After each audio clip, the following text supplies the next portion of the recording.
Philadelphia. I'm Bruce Buffer. It's time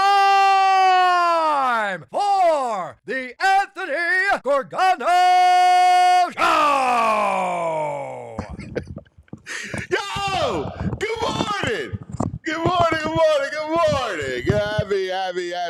Happy Friday! Yes, it's Friday to all across the Delaware Valley. We love a Friday. Welcome, Anthony Gargano Show, hanging with you. Presented by the Bet Park Sportsbook online casino app. What do you say, VG? We're back in the front office. Oh, dude, I love it here. Out of captivity in there. It feels like we're free. Dude, I feel the same way. I feel like I'm at an adult desk. Give me a little, a little I don't hear anything in the headphones. Yeah, the headphones are a little wonky. That's good, buddy. That's good. Yeah. It's nice to be. I do feel free. You spread out a little bit, man. So yesterday it started out to be a great day. I thought they were going to. I'm like, oh my god, you dominate game one, and then you got Wheeler going. And now you knew that it was going to be a tight game. I texted you because I saw something on ESPN. I was looking at the matchups or whatever, and I saw the Phillies were an underdog. I'm like, how are the Phillies an underdog with Wheeler going? Like, I get Sale is good, and I get no Bryce. But the Phillies are a dog? Like, that was shocking. I don't know if it's because they shot all their bullets in the bullpen early on. Wheeler on 6 days rest. He doesn't like it. He doesn't like pitching on the 6th day. No, it's bizarre, man. He doesn't like it. He didn't have great command yesterday. Nah, I couldn't locate the fastball at all. People in the stands were like, "There's just some squeezing him," but I was showing them like the game, the box. He wasn't hitting it. No, he wasn't. No, I think there's something about it. Like, he's got to go every 5. Yeah, that's the way he does. And I think it's hard. You know, you win the series 2 in a day. It's hard to keep that edge. Dude, I'm with you. Like, I'm not upset at all. The only thing I'm a little miffed about, it's a minor myth. Once last night gets out of hand, you got to throw at Atlanta. Exactly. Once it's like 6-0. Like, somebody's got to go down. Totally agree. That's the truth. Like, you needed. I understand that, in a close game after the Bryce situation, you didn't want to do it. You wanted to win. Okay, all right. But I was waiting for this opportunity, one way or the other. I thought the Phillies might be up big, and then But they're down. I think it's imperative that somebody goes to eat dirt. Especially once Wheeler's out. You got a bunch of slop pitchers coming in. I would have Hernandez or someone drill somebody. Yeah, exactly. If he could even hit somebody. I would have had Acuna hit dirt. Yeah, right. Like, Totally agree. Like, you did that to Bryce? All right. And it's weird because Topper's like, oh, I don't know if all the other backstreet Topper's like, oh, he didn't do it on purpose. And Strider's saying, I didn't mean to do it on purpose. I was glad he was okay. Bryce deserves to be playing. People need to see Bryce play. There's a whole lot of locker room yucking it up without kind of. But someone needed to get hit. I'm sorry. I still maybe we're just old crotchety men, but someone needed to get hit. But I don't know. It's baseball. Like, your best player eats dirt and gets hurt. Like, you got to return a favor. Like, that's what it is. Yeah, I get it's an accident, but you're hitting the elbow he just repaired, man. Exactly. Someone's. You're pitching them 2 inside. I mean, not for nothing. God forbid that thing goes awry. Yeah. And it hits in a different spot, a quarter of an inch later. What happens? Right. The season's over. Put 2 guards on that elbow. Like, here's the thing. You can't afford to lose Bryce for the year. Like, that kills you. Like, it just buries you. You see with the Braves, they lose Acuna, it's a whole different team. Yeah. The Yankees lose Judge, it's over. Yeah. I mean, you just can't. So, I would have last night when the game gets out of hand, I would have done that. 100% on board with that. I think you needed it. But other than that, look, the first game was great. Yeah, Schwarber again. Gee, man, the guys. He don't stop. We talked about it yesterday about crazy. The indispensable guy on this team. I think even Pat brought it up, or from the editor's desk, Pat McClune. I think even beyond Bryce, I think it's Schwarber. You and I both said Schwarber. Pat said Bryce. Bryce is the best all-around player, but Schwarber's power is so important. Dude, he just—I don't know. I was just watching him out there. There's just something about him on the field. He's a great player, dude. He is a great player. Yeah. And he's really the soul of the team. He is. He's the clubhouse glue. He's the guy who makes people have fun. If it's a young guy who gets their first save or their first win or their first whatever, he's the first one to go out there and make sure everyone congratulates the kids. I think they're in a good place, man. They're first place. They've won 9 out of 10 last series, 23 out of 29 games. Dude, I'm with you. I'm excited. It leads. In fact, it's one of my questions in the Friday Five. As we bring Friday Five back, we're going to get to that in just a moment. Nice. This time of the year is perfect for that stuff. Yeah. You're wearing your Oilers hat. Man. Can I tell you? Praise McJesus. He is the greatest player I've seen in a long time, dude. Well, like since Lemieux. He's unbelievable, dude, man. I agree with you, but it was Subban or someone on the post game saying he's the greatest player to ever play on ice. Yeah, that's a big statement. Listen. I don't know if it's the way he plays both ways. Well, that's the thing. He was on the penalty kill for a little bit too, and it's ridiculous. He's the fastest skater out there. He's a great checker. The goal that he gets on the breakaway with a dude basically on his back. I mean, it was ridiculous, dude. The puck was hitting the back of the net. The goalie was still going the wrong way. I know. I mean, I don't know how you can argue Gretzky, but or Mario, but. I mean, other than that, he's got the jersey in the hockey pants. Looks good. He's outrageous. I love watching him. I got news for you. I might buy an Oilers hat. I'm going to join your club because you only got a year or two of it left. I mean, the Phillies are going to be good, so we're going to have to. I just want just for the series. I just want to see them win. I want them to beat Florida so bad. I hate Florida so bad. I'm with you. I share the same thing. The amount of Stanley Cups that are in the state of Florida is a total violation. It is. Between Tampa and Florida, you can't be Lightning the Panthers is ridiculous, man. No way. No, I'm stoned with you. I love the way Edmonton plays. They've changed this year. They're so good defensively. And last night, Dude, in that third period, when they went in lockdown mode again. It's like they are so good in lockdown mode that the Stars don't even look like they're really trying to impress it. And building, there was a couple times because it's 3-0. It looks like it's over. They pull the goalie. They go with Casey DeSmith, who played like 3 playoff games his whole life.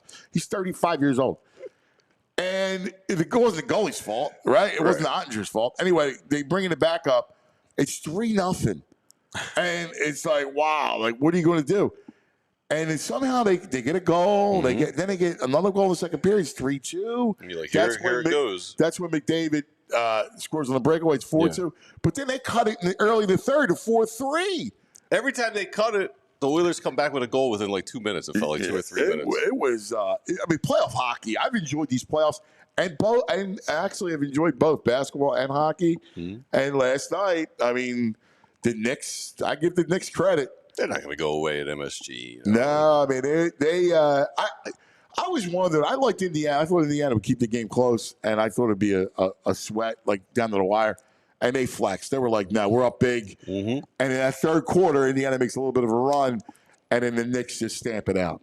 They weathered the storm. Yeah, the playoffs are the best, man. Yeah. I love the playoffs. Shane Beaver's in the chat. This guy's been just busted my stones about Stars going to crush the Oils. Now it's like cats all the way. He's an Edmonton hater. He's an Edmonton hater. Is that a USA thing or is that a? Yeah, I don't know. Good question. Shane in the chat, hit us up why you hate the Oils so much. I think it's a USA thing. Really? Yeah, I think I get that piece of it. I mean, I get. I don't look at, but see, I don't look at the in the league stuff. If it's an international tournament, then I'm all USA. But in the league, I mean, I don't really care. I just matter. I like that. I love how Edmonton has that outdoor viewing. See, that's what I think it's going to be for the World Cup for us. Yeah, we don't have it out there. I've been wanting an outdoor venue ever since. If you guys remember the Toronto, the Raptor series, they did up in Toronto. They did the White North, the Great White North, and they would have. Oh yeah. It was Jurassic Park. Remember? Yeah. And they have like this, and it was a huge part of town where you had thousands of people in the streets, in the square, watching the game. Yeah. And I was like, this is freaking awesome. Jurassic Park. Oh, my God. I want that for Philadelphia. Yeah, I do love seeing that when, like, teams have those outdoor things. Oh, They're the best. It's the best.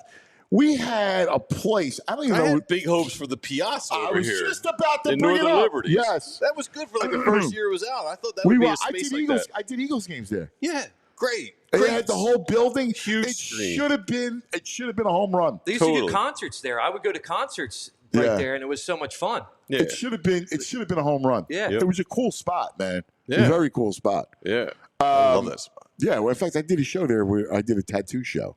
Oh, yeah. At the Piazza. We had a tattoo artist. Yeah, there's a and we were doing the 4for4 ink. Yeah, well, you know, Brian used to be part of that one. Correct. Swift Pint or whatever. Yeah. Swift Half. Yeah. That's how we did it there for Brian. Mm-hmm. God rest his soul. Yeah. Anyway, let's get into the Friday Five. I want to bring on the brain for this. All right. I want the brain to participate. Yeah. Let's get the brain on. In the Friday Five. Oh, early brain. Brain. Red, the brain finder. All right. Good morning, brain. How are you, man? It's good to see you, buddy. So I do a Friday Five, right? And I usually wait till this time of the year because it's more free flowing, and I give 5 questions. So you'll answer the question, VG will answer, Andrew will answer, and then Joey. Like we're going to do a whole thing, and there's no right or wrong answer. It's just what you feel. All right. Okay. And it has to do with sports and culture. So here we go. Okay. Let's get right to it. The first question is entitled "Pump Your Chest or Pump Your Brakes." The Eagles will repeat. What do you have to say? Pump my chest. Easy. 14 wins. Oh, I'm pumping. Andrew. I'm pumping that chest. Joey. Pumping the chest. Brain. I mean, I'm not even. I have 4 feet. I'm borrowing 2 feet on the brakes. Absolutely not. Look at that. Absolutely not. That's going to go well over the chat. All right, you ready for this one? Right now, the Phillies are the best team in baseball. VG. Pump my chest. You got it. Best rotation in baseball. Frage. Pump my chest. Joey. Pump my brakes. Pump your brakes. He's wearing a Phillies You're gear today. Mr. Phillies. I love the Phillies, but they're not the best right now. Brain. I think it's all very close. I'm going to say pump my chest. I told you I bet on them. Here we go, Brain. Hey, Brain. Look at that. Joey. I like their team very, very much. All right, I love it. All right. The Sixers will figure it out. We're looking at the Knicks and Pacers in the future, Cavaliers. The Sixers will figure it out and be a contender next season. VG. Slam on the brakes. Phrase. Yeah, I'm slamming those brakes and I'm like handbrake. Fred Flintstone with the brakes. Any brake that I Sticking my have, I'm feet out the pulling it, door. I'm pushing it, I'm doing it all. Joey. Slamming the brakes. Brain. I didn't even start the car for this one. I didn't even put on the brakes. All right. Question number 4. The fourth part of this question. Matvey Michkov is the next one. We're watching Connor McJesus. Michkov is the next one. VG. This pains. I gotta pump my brakes a little bit on that. Oh! Yeah, I gotta pump the brakes a little bit on that. Phrase. I'll pump my chest on that. I feel like second year, he's gonna take another level. Yeah, We saw something special. I agree. Joey. I'll pump my chest. Oh, you're pumping your chest. All right, good. Brain. I mean, let's see him make the playoffs before we. Come on, stop it. No. It has nothing to do with the team around him. It has to do with I know. individual talent. I can't compare him to Connor McDavid. No. I'm just saying he's the next one. Like he's the next great player. I'm not comparing him to McDavid. I'm saying he's the next great player. Okay, I misunderstood. I think he's going to be a great player. So, you know what? All right, I'll pump out the chest. I think he will be a great player. Yeah, I thought you were saying like specifically like. No, he's not McDavid, obviously. But I mean, we talk about the next one. He could be the next great player. You got McDavid. Yes, that's very fair. McKinnon. You know, you got. I think Beachcoff could be that.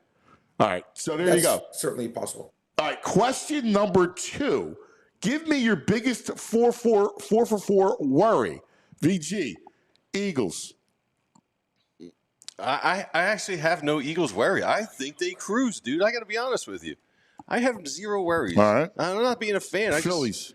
You got to say the bullpen, the closer role, the closer role. Well, I'm not saying that. I like Romano. Romano, I believe in.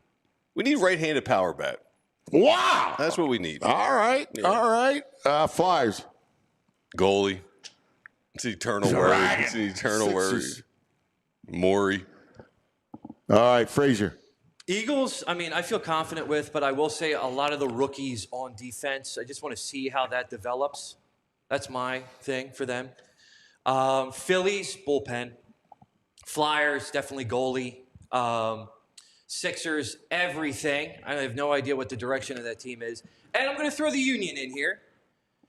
Learning how to defend in the last 90 minutes. All right, the last 90 minutes. Last 90 minutes. The last 90 minutes of a soccer game, isn't it the whole game? They give up in the 90th minute on. They have like 85th to 90th minute. They like give up goals. Aren't they like 10 on a 10-game heater? They're phenomenal this year, and they're exceeding everybody's expectation. And you should watch them because they're really good. But that is their one flaw right now. All right, extra time. All right. You need to pick on the champions later when we get to Brain's selections. All right, of course. All right, Brain. Biggest 4 for 4 worry. I'll set you up. Let's go reverse order. Sixers. I mean, how long do you have? I'll make it simple. Just Embiid's health. But I mean, it's too much to list. All right, but Flyers. Goaltender, it's funny. It's like it's been like there forever. It seems like since I don't understand how it's been that. It's like the Chicago Bears quarterback, right? Right. When's the last time the Bears had a good quarterback? When's the last time the Flyers had a really good goaltending play? Yes. Phillies. Oh, I mean, VG. I don't know if you're like somehow secretly like friends with Romano. I mean, come on, the guy. Romano.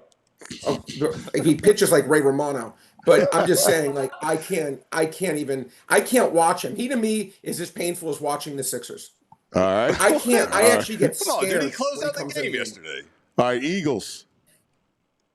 Easy. Schedule. I just think it's a very, very difficult schedule. Team itself and depth, especially on defense, but schedule. You think the schedule's that hard? Yes, I do. I think it's the hardest in the NFL. It got ranked 3rd, so I'm not like saying something crazy. Yeah, I want to revisit that. Not today. Next week, I want to revisit that a little bit and actually look through. But I want to do all the other factors, which is the where the buy comes in, the travel, right? You know, like all that stuff. So we'll go into it. All right, let's do this. Give me let's go culture. Best thing you ate and drank this month. VG. You're going to hate this because it's egg related. Oh, God. But, man, I had an omelet this weekend that was bacon, Cooper Sharp, and Gouda. Woo! Man, over at Comfort and Floyd on 11th Street. Comfort and Lloyd. Man, it was phenomenal. That's good. It sounds good. If I like egg, it sounds pretty good. You know, with the Cooper Sharp. How about drinking? I had a nice Japanese whiskey. It was really so Suntory. Suntory is the one brand, but it was their next level up. It's like a bourbon. It's really? Line of a bourbon. The Japanese are doing really great stuff in whiskeys. Okay, I like it. All right, you're like a Japanese-ophile. I don't know what they call it. I do. I mean, I spent some time over there. I like the culture. You love the Japanese like sushi, culture. It's a good culture. Good It's a food, very good good drink. culture, I mean, everything, really. What do you got, Phrase? Best thing you ate and drank? Drink, I haven't been able to do that just because Right. I've been on the mend. So let's say a nice cold Coke. Okay. That's great. I made a nice Coke. Coke. I made a nice Coke. Yeah, the Coke. I made a nice stir fry the other night. All right. Yeah, a little chicken stir fry Oh, with all yeah. the vegetables. It was good. All right. Joey, you can beat that. You can beat it. This month, I feel like I'm such a plain eater, and like I drink and eat the same thing. Boo! What are you still drinking? Chicken nuggets? He does, yeah. The best thing I drank was probably like I don't know. You gotta get culture. Go, where's your father? Your father had to take you out. Get the hell out of here with that. You eat like my Anthony. Eat chicken tenders. Chicken tenders. That's all he eats, chicken tenders. Let me go to a man of the world. All right? The man of the world. Mr. Brain, what was the best thing you ate and drank? Well, I'll tell you one thing. I'm not taking anything being served by Stephon Diggs. That I will tell you. Pretty sure I'm not doing that. Best thing I ate. You're gonna. I mean, I hope this is okay to say. When I went to the Pebble Beach, I'm not a huge breakfast guy. Mostly because of like calorie related. Everything is so many calories. But man, this was as good a thing I've eaten. It was a like cinnamon swirl or cinnamon toast crunch pancake or something like that. I got to tell you. Now I know you're laughing. Sounds good. It tasted so freaking good. No, this thing was incredible. I actually Cinnamon would have toast pancake. Wow. It was incredible. Before you knock it, I'm not. Guarantee you would love it. Yeah, listen, I'm not a sweets guy, so I wouldn't like it, but I can it was see really where it and would it be had great. extra crispy bacon with it. I got to tell you, it was phenomenal. And drink. You were real quick. Interesting. Yeah. You like extra crispy bacon. I got to have a bacon discussion with you. Bacon's Because the most polarizing thing in the world to me. I like bacon like floppy. Like I undercooked. Bacon goes for me when it's crispy to arguably my favorite food in the world. To when it's undercooked, I'd rather chew glass. I can't get it I think down. the taste is so much better when it's undercooked. You taste the I pork flavor. I can't get it down. It reminds me of like doing a shot of alcohol. I can't get it down. Undercooked? How floppy we talking? Yeah, like I mean, seriously undercooked. Yeah, Overcooked, it gets like crumbly and dry. And it's Exactly. like that's not I good. like I the hate that. undercooked. Yeah. You know, I mean, it's. I'm with you. I'd rather undercooked than taste, overcooked. Taste, you got a real taste, the smokiness of the pork. It tastes good. Tastes better. I like it. I don't like it super crispy, like He's a bacon crispy bit. man. But I like it burnt. I like a baseball bat. I want to burn like leather, dry leather. over the head with it. Oh, man. Psycho. It's like crumbly. What was the best thing you drank, Brain? Well, it's funny. It was actually very refreshing. It was a vodka grapefruit drink, and it was actually really refreshing. I admit more than 2 or 3 of them. It was actually pretty good. I'm a big grapefruit man. It was a charred grapefruit. It was a charred grapefruit with vodka, and I liked it. Yeah, I do grapefruit cocktails. I do. Yeah, gin. it was nice. I don't like vodkas. I do gin, and then I'll do it with the white grapefruit. And What the heck's a white grapefruit? I don't like the ruby red. Like if you cut it open, there's a It was grapefruit white that grapefruit. exists. If you cut it open, it's white inside. Yeah, the original No, it was grapefruit white. is white. Here, I'll look one up and see. Oh, I hate Yeah, mine was grapefruit, white. so- It was a white grapefruit. That's a real grapefruit. That's the pink one's fugazi. It's not fugazi, but the ruby red. It's sweeter. I like the one that he has. That's a tartar grapefruit. I might like that one because I hate the ruby red one. It's Yeah. yellow. That's all I've Here, ever I'll had show is you. ruby Well, red. yeah, the outside's yellow, and the inside's it's more along. It's yellowish white. I'll Yeah. check one of those out. Yeah, it's delicious. All right, because I've been Delicious. hating on the grapefruit because all I've ever had is ruby red. They I don't call like it- that at all. They call it a white grapefruit as opposed to a red grapefruit. I'm a big grapefruit fan, and they make great cocktails. grapefruit aficionado. Yeah, that was good, man. In fact, I get grapefruit tonic. All right. Like it's Yeah. a Sicilian thing. Well, there's a lot of grapefruit beers. I think the Shoots might have a grapefruit. Yeah, I don't like the beer. I just like the cocktail. With Next the time I gin. come into town, guys, we got to go out and have a grapefruit drink, the 3 of us, right?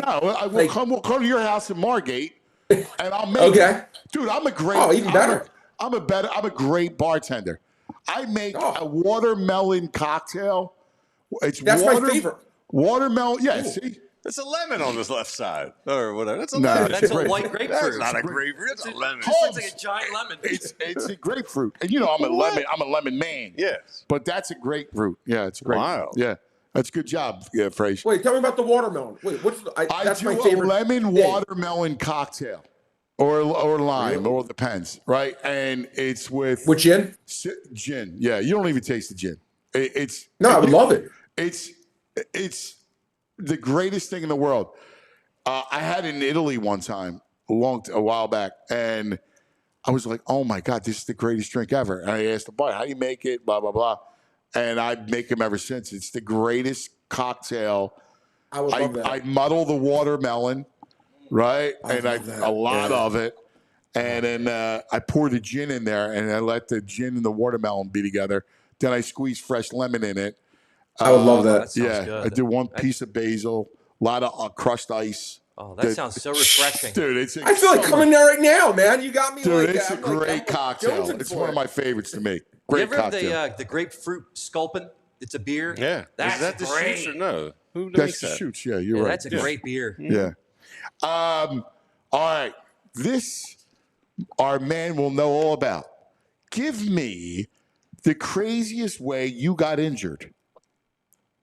I mean, You son of a sea biscuit. I had another question. I replaced it with this. VG. Oh, Jesus. sitting in the back of a taxi cab at Northern Liberties. Well, that was a bad. That wasn't just injury. Nobody should get that injured on city streets. The guy was completely driving like a lunatic when he smashed my car. You should have been a fender bender in the city. Right. No, that's awful. Phrase. I mean, you would think this would be the craziest thing, but actually when I was a lot younger, I fell off a tube slide at the very top, and I fell on my arm like this, and I dislocated my elbow, and they had to re-fracture my arm 3 times in order to fix it. I was in and out of casts for 6 months. Oh, my God. Full arm cast. It was Jeez. horrible. The elbow was literally up here in my, tricep. Oh, that's horrible. Yeah. That's horrible. Joey? The worst, the craziest injury I had was that was the most random one. Was my friends were building a little ramp or whatever. I was just walking up it, and the ramp broke. My hand went through the ramp, and I broke my growth plate in my wrist, and I had to get the needle pins and stuff in my. Oh, yeah. And that's walking, not skating. Yeah. Because I figured you had many. We saw your face. He's got a busted up face. Yeah. He's got a busted up He face. does. Joey's got a busted up Yeah, face. busted up skateboard. face. The whole thing. It's true. Man, that face is busted up. No, he's a handsome. Listen, kid's a handsome kid. I'm just saying he had a busted up face. All right. The bro one time was in a world hot tub, and he got suctioned. His backside Oh, wow. got caught in the suction, Yeah. and it was very serious. He almost drowned. What? He got pulled under? Yeah, it was terrible. Because during the suction, his butt got caught to the suction. Yeah, it's not funny, but it was really scary when he was young, when he was a kid. Yeah. All right, Brain. That's a crazy one. How did you? Well- what's the? You're so mean. You're so mean. I texted Anthony this So morning. fun. I texted him this morning. I love Anthony. He's the best. It's funny because I just took 2 Advil because this would only happen to me. Wonderful lady who helps clean our house, cleaned the house yesterday, and I didn't get back till late last night. And I don't know. I woke up at being a guy, I woke up at 4 or 4:30 a.m. to go pee. And when sometimes, when someone, the housekeeper, they clean their house, whatever, they raise the toilet seat. I actually don't know when it's when a housekeeper cleans my house. Yeah. Well, I mean, okay. sorry, you're talking to the I knew I was going to get that. You're 0 for 4 or 0 for 3. I knew I set myself up for Joey that. knows about Fair enough. Set myself up for that one. But anyway, it was left up. The toilet seat. So it's 4:30 a.m. I can't even see 2 feet in front of me. I'm legally blind without my glasses or contacts. And I just go to sit down. This just happened today. And the seat was up.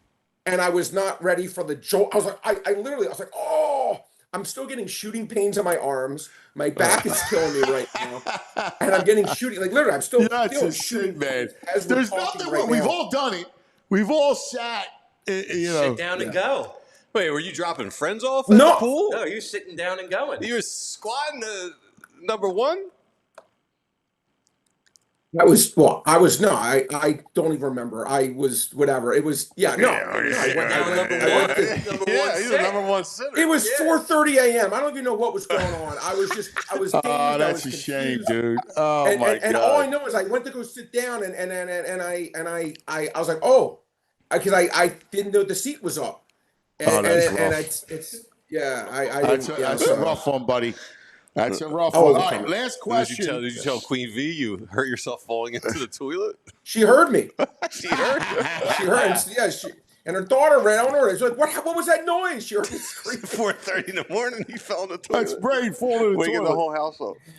All right, There you go, man. finally, this is a story that VG and I both saw. That there's a couple. In fact, can you get this nug phrase? There's a couple that named their daughter after Nick Sirianni. In fact, the little girl's name Sirianni. After the Eagles coach. Here she is. God bless her. Beautiful angel. Yeah, super cute. Oh, she's adorable. Sirianni. I think that's a great name, actually, for a first name for a girl. I like it. I think it works. It works, right? Yeah. Sirianni. I like the nickname Nanny over Yeah. Siri, but yeah, I think like it works. Nanny. I like Nanny over Siri too, but that's good. It's good. All right. Give me who you would name your dog after, right? Because a lot of times, we name our dogs after our heroes, sports heroes. So, VG? I think Howie's a good dog name. That's I great. think it's a cute dog name. It is. Come here, Howie. Come on, Howie. Yeah. Me and Howie go for a walk. Yeah, I'm down with Howie. All right. I Yeah. like it. That's good. Phrase? I mean, it's easy. Barkley. If Barkley? it's a dog, because Yeah. you got bark in the name. So Right. I Barkley. actually have a friend. My friend Kevin's got a dog named Bark. Yeah, we've seen that before. Yeah. That's good. What do you got? Mine would be like Jimmy Rollins, because I don't know. I love it. I think it's funny that they. Jimmy. Yeah, Jimmy, come here. Yeah, Jimmy. Jimmy. Come here, Jimmy. Jimmy's Yo, a good Jimmy. dog. I can see Jimmy is a good dog name in that sense. Brain, what do you got? It's interesting. My brother did use the name. That would be the name I would use. Would be Barkley. Barkley was my all-time favorite athlete. Was Charles Barkley. That would be it for me. Would be Barkley, and my brother did it himself. Wow. There you go. How about you? What would There you you do? go. I don't know. Maxie's a good one too. Maxie is a good one. Yeah. Maxie's very good. Wait, I got to ask you a question, guys. What happens if Sirianni, hoping it doesn't happen, goes the way of Doug Peterson? What happens to the poor kid? It doesn't he matter. won one. Yeah, He it's won all, one. he's done. Yeah. He's already up here. He's in. He's in the club. He's in. All right. Hey, we got to give a shout out to Sammy from England, who reminds us his son's called Iverson. Oh, that's true, right. yeah. Oh. That's right, Sammy. Iverson. It's such a great British name, too. Right. Iverson. Right. Yeah, it actually is. It is perfect, right? All right. Let's get into your segment brought to us by the BetParks Sportsbook online casino app. In fact, sit right here for a second. Let's talk about the BetParks Sportsbook online casino app. Here we go. Baseball tonight. You could bet on who will hit home runs. You could bet pitchers' numbers of strikeouts, ribbies, you name it. Bet individual player performances in baseball. Live bet it all. Wager and watch. Philadelphia baseball. That's right. Fighting tonight against Milwaukee. Taiwan on the mound against that Priester. Plus, you got golf. You got NBA tomorrow. Live betting. Better on the BetParks app. BetParks online sportsbook online app has you covered. All right. Whether your team wins or not, there's always another way to win on the app. All right, there you go. You can play live dealer blackjack, roulette, craps, poker, hot online slots like Cash Eruption, 88 Fortunes, Cleopatra. You still with Cleo? Nah, I'm with Medusa. With the That's snake right. charmer. Yeah. You can take all the streaming shows like Walking Dead, Squid Game, Breaking Bad, Peaky Blinders. They got all that stuff. New customers get up to $1,000 casino bonus back if you're down the first 24 hours. Go to betparks.com. Download the app right now. and enjoy all the excitement and action from the casino at your fingertips. BetParks.com has all the details. You got to be 21 in PA, New Jersey, Maryland, Michigan. You love to play. You play to win. You bet. BetParks. Gambling problem? Call 1-800-GAMBLER.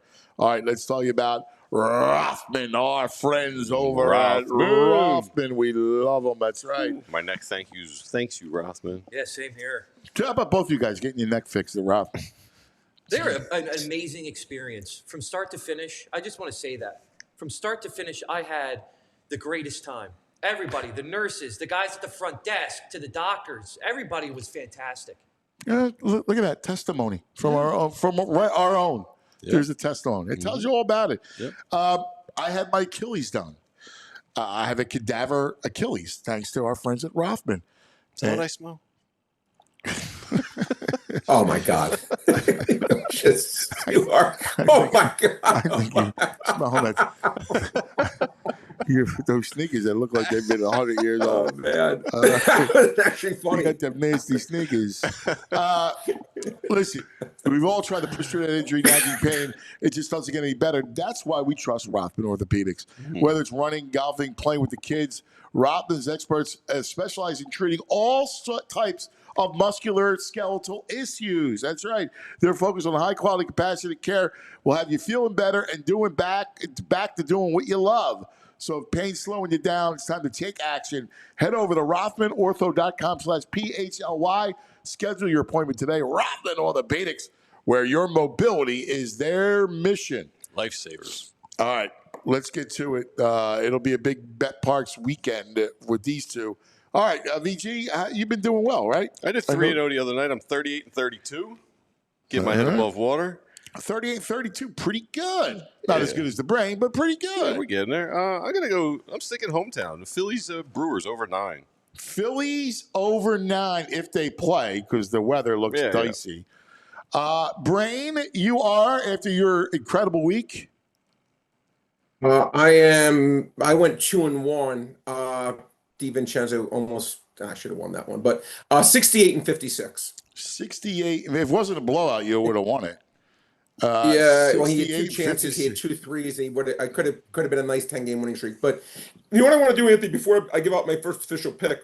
It's funny. I was looking on the Park site. It's pretty cool. They have this game combo thing where you can do a parlay of, it's pretty simple, but it's fun. You could like get nice payouts or whatnot. And they have a game combo, and it says, okay, Phillies Brewers, and you could take Phillies and over to win, Phillies to win and over 9 plus $1.88. That's something I think has a chance because I think the Phillies are going to win. I don't think Praster's anything much. I don't think Taiwan Walker's anything much.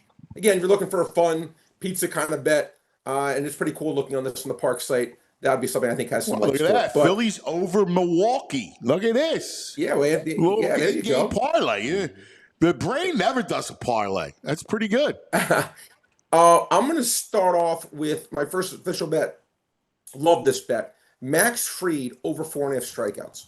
Now, Max Fried, as we know, has been the best pitcher in baseball this year. He's 8-2 to this number this year, averaging over 6 strikeouts a game. Now, he's going against the Dodgers. Now, I say to myself, okay, yeah, the Dodgers are a great team, but they're actually 18th most strikeouts out of 30 teams, as good as they are.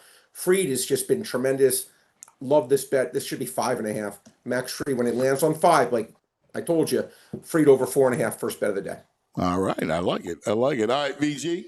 I'm sticking with that game. I like the Yankees minus 130 today. Yanks over the Dodgers. What a series. Yankees, Dodgers. Mm-hmm. Sunday Night Baseball. Pretty cool. All right, Brain. I agree with that one. I almost gave it out. I'm going to go with, we'll call this one, we'll make it 2 half bets because I don't want to double dip. We'll do 2 half bets. We're going to go Matthew Liberatore under 2.5 runs. He's been really good this year, guys. Yes, 8 straight starts. He's allowed 2 runs or less. Texas, 28th out of 30 in runs scored. Without Corey Seager, they can't hit a lick. This team is, again, really Semien fell off a cliff. Game. What happened to Garcia? He fell off a cliff. He fell off a cliff. 7th. I had a drop him in he's fantasy. Been horrible. They can't score. Yeah. They can't score. And I like over 17.5 outs. That's all. Both bets are 8-2 for the year. Don't trust Texas lineup. I don't want to fully double dip, so I did a half unit on both. So if we go 1-1, you kiss your sister, no harm, no foul, you tie. But to me, that's what I would make as my second play. We'll call them 2 half unit bets. Okay. Each one. I'm going overseas. A little Roland Garros. Huh? A little French Open. Okay. 6:30 a.m. tomorrow. Our boy, he's a Paisan, right? Yannick Sinner. Love the Sinner. I have no idea who that is. He's ranked #1 in the world. Yeah, I say- lost my tennis. I used to love it, and I stopped following it. He's under 19 and a half games for him. He's going to, this will be 18 games for him. We'll close this one out. Sinner? Yeah. All right. It's funny. I mean, after Nadal, I don't even know. I think Sinner's Nadal's not playing. He's done. I know. That's what I mean. Like when that ended, that's I have Right. I have not. I used to love tennis, man. What it was like when I was a kid. Oh, Board, it was great when we were a McEnroe, kid. Connors, all those dudes. Like that was Yeah, awesome it was the stuff. best. He's a Paisan. He's ranked #1 in the world. Dude, I mean, I only got so much time. If I can tell you who Matthew Liberatore is, then and who he pitches for, I can't tell you who Sinner's who he is. All right. Yeah. What do you got, Brian? I got next. We're going to go. Interesting. Chris Bassett. I'm going to say he gets under 18 and a half outs. And I actually tied this together with my next bet. He's 10-1 of the under this year, 22-9 last year. And I also like the A's getting plus around $1. I think it was plus 145. I think the A's are going to win the game. Springs has been really, really good. Springs, last 31 innings, he's only allowed 19 hits, 7 runs, pitched great against the Phillies, too, the other day. He's been terrific. He's been better than Bassett. I'm getting almost 3-2 odds on a bet. I'm getting blackjack, right? I'm getting basically blackjack on a game where I think I should be. I think he wins this game more than he doesn't. Really well, like the A's. I agree with you. Plus, Toronto's coming off of, what's nuts? The kid who pitched so well against the Phillies on Friday night. You know that the kid from the A's? He's a rookie. Jacob Lopez, I think his name is. He pitched he's a lefty. He shut the Phillies down for 7 innings and was like pitching jet. Last night got bombed by Toronto. Yeah. Baseball's so weird. It is. It's like he shut down the Phillies, and then that dog meat Toronto team, right? Other than Vlad, it bombs them. Like Clement hit a home run. I think this is at least a 50-50 game, man, in VG. I think it's at least a 50-50 game. So to your point, you want to I'm give with me you. 3-2 odds on it? Sure. So I'm with you. So my point to you is that after when I like going against a team that scores a ton of runs than like before on a fluke kind of thing. There's usually a come down effect. So I think you're right. I like that. I mean, that over climbed up a little bit. I was surprised. It went from 8 to 8.5. So, I thought it was an under game. I don't know. I kind of, again, I don't think Bassett gets to the 7th inning today. Again, I'd like the data 10-1, pretty good. And I don't think the A's are awful offensively. I really don't. They do. Butler, Rooker, Langolier. I mean, they got. I like that team. The guy Wilson's going to win Rookie of the Year. Dude, Jacob Wilson. He's a shortstop. This kid is unbelievable. He's a right-handed bat. He's a second. He hits second in the lineup. He's terrific, man. I love that kid. Soderstrom has like 12 home runs. Yeah, he's like a 4-5 kid. Yeah, he's like minus like 300 or so already win Rookie of the Year. What a player, man! I love that kid. He's great. Yeah. All right, are you done? Yep. All right, Brain. No, that's it. I got the 4. The 4 bets. Hopefully we have 3 and 1. You got to give me a play on the Knicks Pacers. Yeah, yesterday was a very, very big bet for me on the Knicks, which was a good one for me. I thought the Knicks would win that game. Man, going back to Indiana, I think the line. Let me check it out. I think the line on Parks is 3.5. Let me just double check right now. It's 4. Man, it's a tough. Brain, is that It's a tough game. I do think. What's it? Does that 4 translate? The Pacers money line at minus 180 seems pretty hefty. Is that a 4? Is that normally a 4-point base? Yeah, it usually it's on the higher side, but no, it's about right. It's about right. It is about right. Yeah, it's 177. It's about right. Yeah, the line's up to 4 now. Man, it's a tough game for me, guys, because I do think Indiana is going to close it out and win the game. But I will say this: watching the game, Neesmith was injured. Yeah. Yeah. Well, Neesmith was like. Well, you remember he rolled his ankle the other night. Yeah, and they had to and Carlisle's like he just couldn't go. Yeah. And they took him out after limited minutes. I think he's very. Halliburton had his worst game. Man, tough game. I mean, look, I'm not trying to be a, not answer the question. I just think it's a really tough game. I think Indiana does find a way to win it, but I think this game's going to be close. I think it's going to be a tight game. If you can't give us a side, do you lean over under if we want to get in on it, get some action? I would lean under just because again in a closeout game like this, total right now on Parks is 219. Would lean under just because again I expect possessions to be that much more important, that much more hard. But I will say this, even though that's my general lean. Last year and in this series, there've been a lot of games where the Knicks just haven't been able to stop this Indiana team. But I'll lean under. All right, sounds good. Brent, great stuff, man. A lot of fun playing the game with you on the Friday Five. Do you want Champions League? Exactly. And by the way, do like the Oilers to win the Stanley Cup. Whoa! Yes. You had them going out in the Bad first Edmonton. round. You had them going out in the first round. I'm all in. All right, real quick. See you guys. Frage has a pick. Champions League final tomorrow. 3 o'clock, right? 3 o'clock tomorrow. PSG, Inter Milan. I think PSG is going to win the game. 2-1. I would love to say Inter, but they haven't won any of their major tournaments this year. They just lost Serie A to Napoli. I think their fairy tale run is going to end. PSG? I think PSG has it, yeah. All right. Boo. All right. Thank you. Thank you, my brother. See you guys Monday. See you, Brain. Be good. Later, Brain. All right. It is time for Making Varsity, brought to you by Cherry Hill Mitsubishi and the Folk Auto Group. Yes, our man Danny D, the AD, joins us from the golf course. Look at this guy. Hey, what's going on, boys? Look at How you, we look living? at you, kid. You're a going shot on, on the boys? course. Friday on How the we links. doing, man? Where are you at? Yes, where are sir. you playing? I'm course? bougie today because I'm at Liberty Hill, the Union League, Liberty Hill today. Union Nice. League. Look Yeah, at you, man. dude. Yeah, Look, man. now, what's your game? Are you good? Yeah, he's I'm good. okay. Yeah. I'm okay. You I'm in the like teens? I'm a 13. Yeah, 13. that's very good. Yeah, like I'm getting better. I'm like a 26. He's very good. No, he's good. Yeah. No, I'm not very good. I'm knew it. okay. Dude, you don't have to be modest with us. Right. We know how good you are. I'm all right. I'm getting better. You look like you perfect. Like you look like you belong. You know? Yeah. He's got But cuz you gotta look the part, baby. Come on, that's half the battle, man. That is half You gotta the look the battle. part, That man. is That's half the battle over here. I Man. love it. See, this is what athletic directors do, right? Look at this. Look at this course, though. Oh my God, it's gorgeous. This is magical right here, man. How's This the is weather? How's magical, the weather? man. This is It's actually perfect out too because it's it's a not little raining. gloomy, but yeah, it looks like the rain's gonna miss us. But it's good, and I'm be glad honest to hear with that you. voice of the sportsman's back. I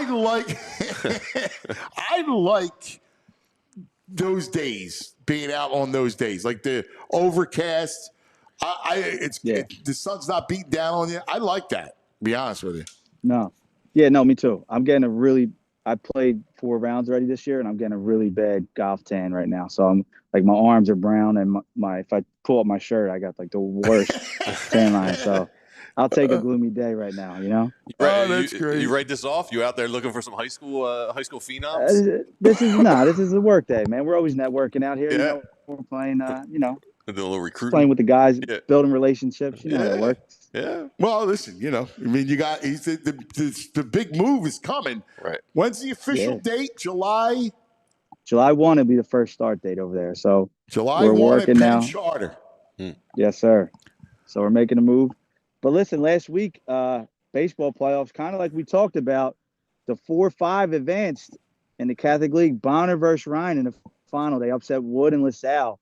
And Bonner Prendergast, the 6th seed, took home the Catholic League championship in baseball. Wow.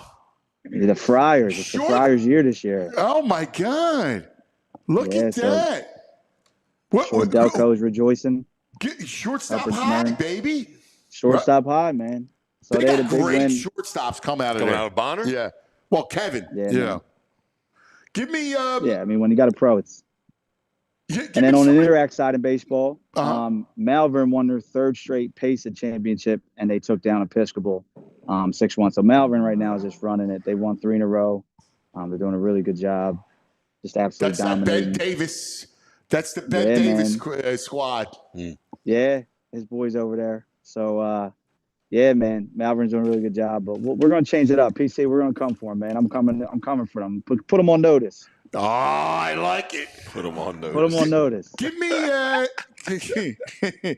a couple of kids that stood out. That you know any off the top of your head, or we can wait till you come into the studio. Yeah, wait till I got a list. I don't want to shoot anyone short. I'll be back in next Friday, but I have a list of all the kids who did really well and Division I players coming out of both teams. But yeah, I don't want to leave anybody out today. But yeah, great season for baseball. It was really elite in both leagues, and yeah, it's crazy that it's coming to an end already. So let me get this with you because this is interesting. MLB announced yesterday that they're doing a huge investment into softball. In fact, they're going to create their a women's professional softball league is in the works. MLB is investing in it, and that's going to have a huge trickle down when it comes to girls softball in high school and college. Yeah, obviously. it's huge. I mean, it's a great sport. Obviously, at the high level, it gets a lot of praise, but the lower level, it doesn't. And I think it would be really, really, really great thing for MLB to give that type of love and investment into it.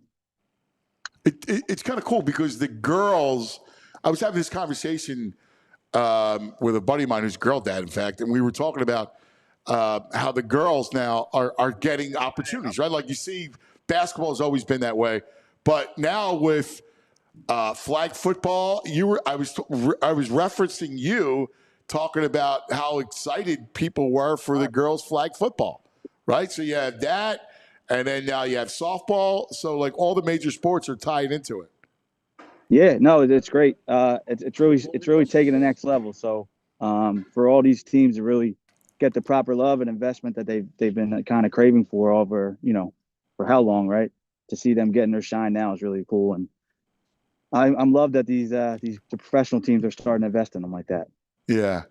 So what happens now with school? When you guys are done? Graduate Sunday. So we're graduating wow. Sunday. So yeah, school's pretty much wrapping up. And then, there's no state playoffs for us, unfortunately. So there's a few Catholic League teams that will still go on in the States for baseball and lacrosse. And that's it, man. And it's a slow burn here. There's about 2 weeks left for everything to finish up. So what does an AD do in the summer? Like, because you're not completely off. I know there's a lot of shore. planning. Yeah. I mean, you guys down the shore, man. VG's coming over ASAP, man. Yeah, I can't wait. But there's a lot. It's just a lot of planning. It's say the word, man. But it's just a lot of planning. It's a lot of like looking forward, a lot of logistical work to make sure that the fall is ready to go because fall sports start up in August, first week of August. So football camps start. So making sure the schedules are done, making sure logistically all that work's ready to go. So it's more tedious work in the summertime. Well, it's funny because our football, when Anthony goes to St. Augustine in the football, I know it's like this to prep. I mean, they're going like they're starting now, and they've been lifting all winter. They don't stop. I mean, there's workouts.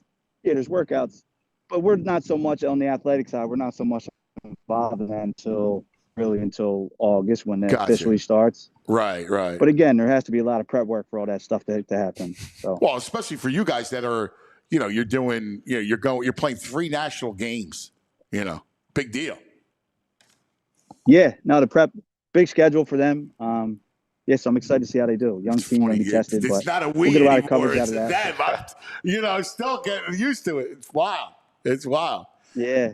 That's gonna be great, dude. Listen, but I'll still be involved. I love those guys, and they're going to do really good. I'm excited for them. And, you're involved in everything. You're still be involved in Catholic League. Yeah. It's part of your for soul, sure. dude. It's what you do. Yeah, no doubt about it. I love it. You holding up the pace of play here? What's going on? I had a par play I picked up on the last hole to talk to you guys. I'm just going to give myself a bogey. So there's a 99% chance I would have missed it. So I'm moving. You ready to tee off? Can we get some video you teeing off? I don't know if I could do that in front of the cameras, man. That's a lot of stress out there. Come on, man. It's what the pressure of the Come pros. on, Scotty. Yeah. Come on, Scheffler. I mean, the Cosettes. I don't know if I could do it. I'm not ready for the big stage like the Cosettes, man. I love it. How's Andrew feeling? Is he back? My He's guy back, Is he Andrew. back? He's back. He's back. I'm back. Yep. I gotta get Shoulders you for good? the good. Ange. I was wondering how his vocals are. I know the shoulder was hurt. How's the vocals? We good? Good. Yeah, they didn't screw with that stuff. Yeah, I'm good. All right. I gotta get you for the PHLY golf tournament. I'm in. Yeah. Put us in for I'm in 100%. Yeah, you'll do it. You'll be the man. All right, my brother. Yeah. Where are you going down the shore after? No, I'm home for the next 2 weekends. I got stuff to do in the city, and then later in June I'll get back down there. All right. Listen, we love you. Love you too, man. Hit him straight. All right. I will. I'm working on it. I'll see you guys later. All right. See you, pal. Danny. There he is, Danny D, the AD. It's Making Varsity every Friday, brought to us by the great people at Folk Auto Group, Cherry Hill Mitsubishi, Cherry Hill Jeep, Cherry Hill Kia. It's the whole thing. It's always great. Let's talk about some of our partners, shall we? Like Cherry Hill Jeep. If you're looking for a Jeep or Ram truck, there's only one dealership in South Jersey who has been the market leader since 1967. That's my friends over at cherryhilljeep.com. They got you covered. It's Dante. Go see Dante. Dante's great people, man. You will love Dante. Trust me. He's a great sports guy. You talk sport, baseball. He loves the Phillies. Loves every Eagles, everything. So you talk sports with him. He's going to take you. You can. The beauty of the Folk Auto Group, because it comes from Charlie, right? Charlie and his family has been involved in Folk Auto Group for generations now, and they're a trusted dealerships. Like all their dealerships, like Cherry Hill Jeep, and we tell you about Kia, Cherry Hill Mitsubishi, and Cherry Hill Kia. The great people running, Dante and Bill, like they're going to take good care of you. They're going to treat you like you're part of their family, which is a beautiful thing, man. It's what I love. And you can slide into a Jeep Cherokee this month. Not only is the most awarded SUV ever, it was named MotorWeek's best midsize utility vehicle for the past 2 years in a row. All right, now I might need that for all the kids and all the sports equipment. You know that. You also got the most luxurious functional pickup truck on the market today, the 2025 Ram 1500, which just received the most coveted award in the pickup truck industry, 2025 Motor Trend Truck of the Year. Stop in today, tell them that Dante PHLY sent you or I sent you, and you get an additional $1,000 for your trade-in, all right? Look, I know that people buy Jeeps and Rams elsewhere. I just don't know why. Come on, man. CherryHillJeep.com. All right, 24/7. Get to know them. All right, let's talk about Parks Casino. Parks Casino. Street Road Band Salem. It's a good thing your vocals are ready, buddy. All warmed up. You need it. All right. So, listen, this is what's going on right now. Here's what's happening. Leading off, Kansas. All we are is dust in the wind. That's it. You know, nothing from you. Carry on my wayward son. There we go. That was pretty good. Yeah. He can sing. Yeah. Andrew can sing, He's a man. song and dance guy. He is a song and dance man. You do a little two-step, Spider. Out with the neck. You got to get the neck guy healed first. Yeah, once I'm healed up, I'll do it. Kansas is October 4th, Saturday, at the Excite Center Parks Casino. Don't forget, comedian Hannah Berner headlines Parks Casino September 19th. Comedian Joey Diaz, August 23rd. Parks Casino, our casino of choice, has it all. Action, excitement, headline entertainment, all right here in Bucks County, right? Just outside Philadelphia. In Bucks County, Ben Salem. 1,000 hot slots, state-of-the-art sportsbook, beautiful poker room, all-weather beer garden, collection of award-winning restaurants. Parks Casino, this is how you win.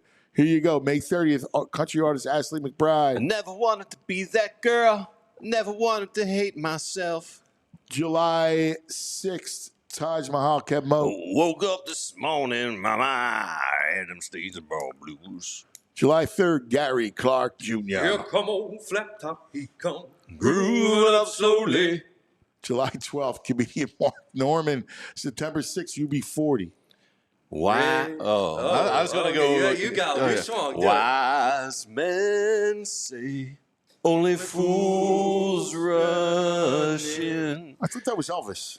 Yeah, they cover. They do covers. That's what UB40 does. They're famous for their, I their didn't know. reggae covers. Okay. You do? Yeah, Joey's a big fan. Yeah. Joey likes some UB40, huh? Australian Pink Floyd, September 20th. All in all, you're just another brick in the wall. Hey, teacher, leave those kids alone. See, he's got the accent. Yeah. You do the Give me something in the Cockney accent. Oh, golf, how you doing? Like, that's pretty good. You do the, how can you have any meat if you don't eat your pudding? How can you have any meat if you don't eat your pudding? It's pretty good, How man. can you have any pudding if you don't eat your meat? I guess it is. Yeah, it doesn't matter, but it's pretty good, From man. England is screaming right now hearing me do that. Sam loves it. Sam loves it. He's all respect. Sam, watch Mobland, Sam. One of the best shows ever. Don't forget, dinner and drinks before the show, Liberty Bell Gastropub, Beer Garden, Park Shell Steakhouse, Bamboo Noodle House, Chickies and Pete's. There you go. ParksCasino.com. Buy tickets for all shows. Parks Casino. This is how you win. You got to be 21. If you have a gambling problem, please call 1-800-GAMBLER. All right. Now, we got a fun hour for you because coming up, our hometown hero, is he there? Not here yet. Okay. He's running a couple minutes late. All right. Well, let us know. Our hometown hero is coming up, Kevin Negandhi, and, of course, Baldy. Fridays with Baldy is always a blast. He'll be making his rounds to the OTAs. We'll go over NFL win totals with Baldy. You know, I mean, Frazier's still working his way back from the rehab, but Joe Rockhead had a good observation. He's like, the table cover's upside down for the viewers. He's like, who put the table cover upside down? To be honest, I didn't even notice. I didn't either. It's good eyes by Joe Rockhead. Because the way it was laid out. Rockhead's strong. It's right. It's right if you're looking at it, you know, from where you guys, Oh, from your perspective. top part Right. looks good. But you're right. You're on. But for them, yeah. Yeah. It goes backwards. You want to do a nug or two while we wait? Or you got something else you want to do? Well, no, that's fine. I was going to. Let's do that. Let's do a nut. Come on. There's one. You know, the young guys are all about Sidney Sweeney these days. Oh yeah. Yeah. See, Joey just almost broke his neck nodding. Yeah. You see the new soap she's got coming out? She's got a special limited edition, 5,000 bars of soap infused with drops of her bath water because guys keep asking for her bath water. Yeah. She says, fans always joke about wanting my bath water. I was like, this is such a cool way to give it to them. So they infuse these 5,000 bars of soap with her bath water. So you can wash down with it. So You weird. can wear her on you. Guys are weird, dude. That's weird stuff. Yeah. I mean, that's just creep. But that's just creep. Right? Like we. That is. Yeah, too weird for you, Joe, even though you're a fan? I mean, honestly, Dude, you're not on the mic. If you're going to talk on the mic. all right. Well, You got to learn that. Hey, that's 101. Well, honestly, I think if I saw it out, I would try it. I think I would. Yeah, of course you would. Because everyone else would just be scared. No, you would try it. I know you would. I know. Believe me, I know you. I know you. Shoot my shot, The You guys- question is there actually water in it? Or is this just It's a infused, they marketing? say. But is this just a marketing scheme? Yeah, probably. They didn't actually do it. It'd be super weird if they did. But people are going to buy it because they said they did. Mm-hmm. Would she come in with a vial of her thing, Yeah, of her like, bath water? Right. You know, Right. go, here you go to the chemist. So weird. Infuse this into the soap. All right, Cindy, don't do us a favor. Don't put the drain stopper on the drain. Yeah. So we can scoop up your just water. Leave the water bath behind. Like We'll that. handle it. Come on, man. That's crazy. It's absolutely crazy.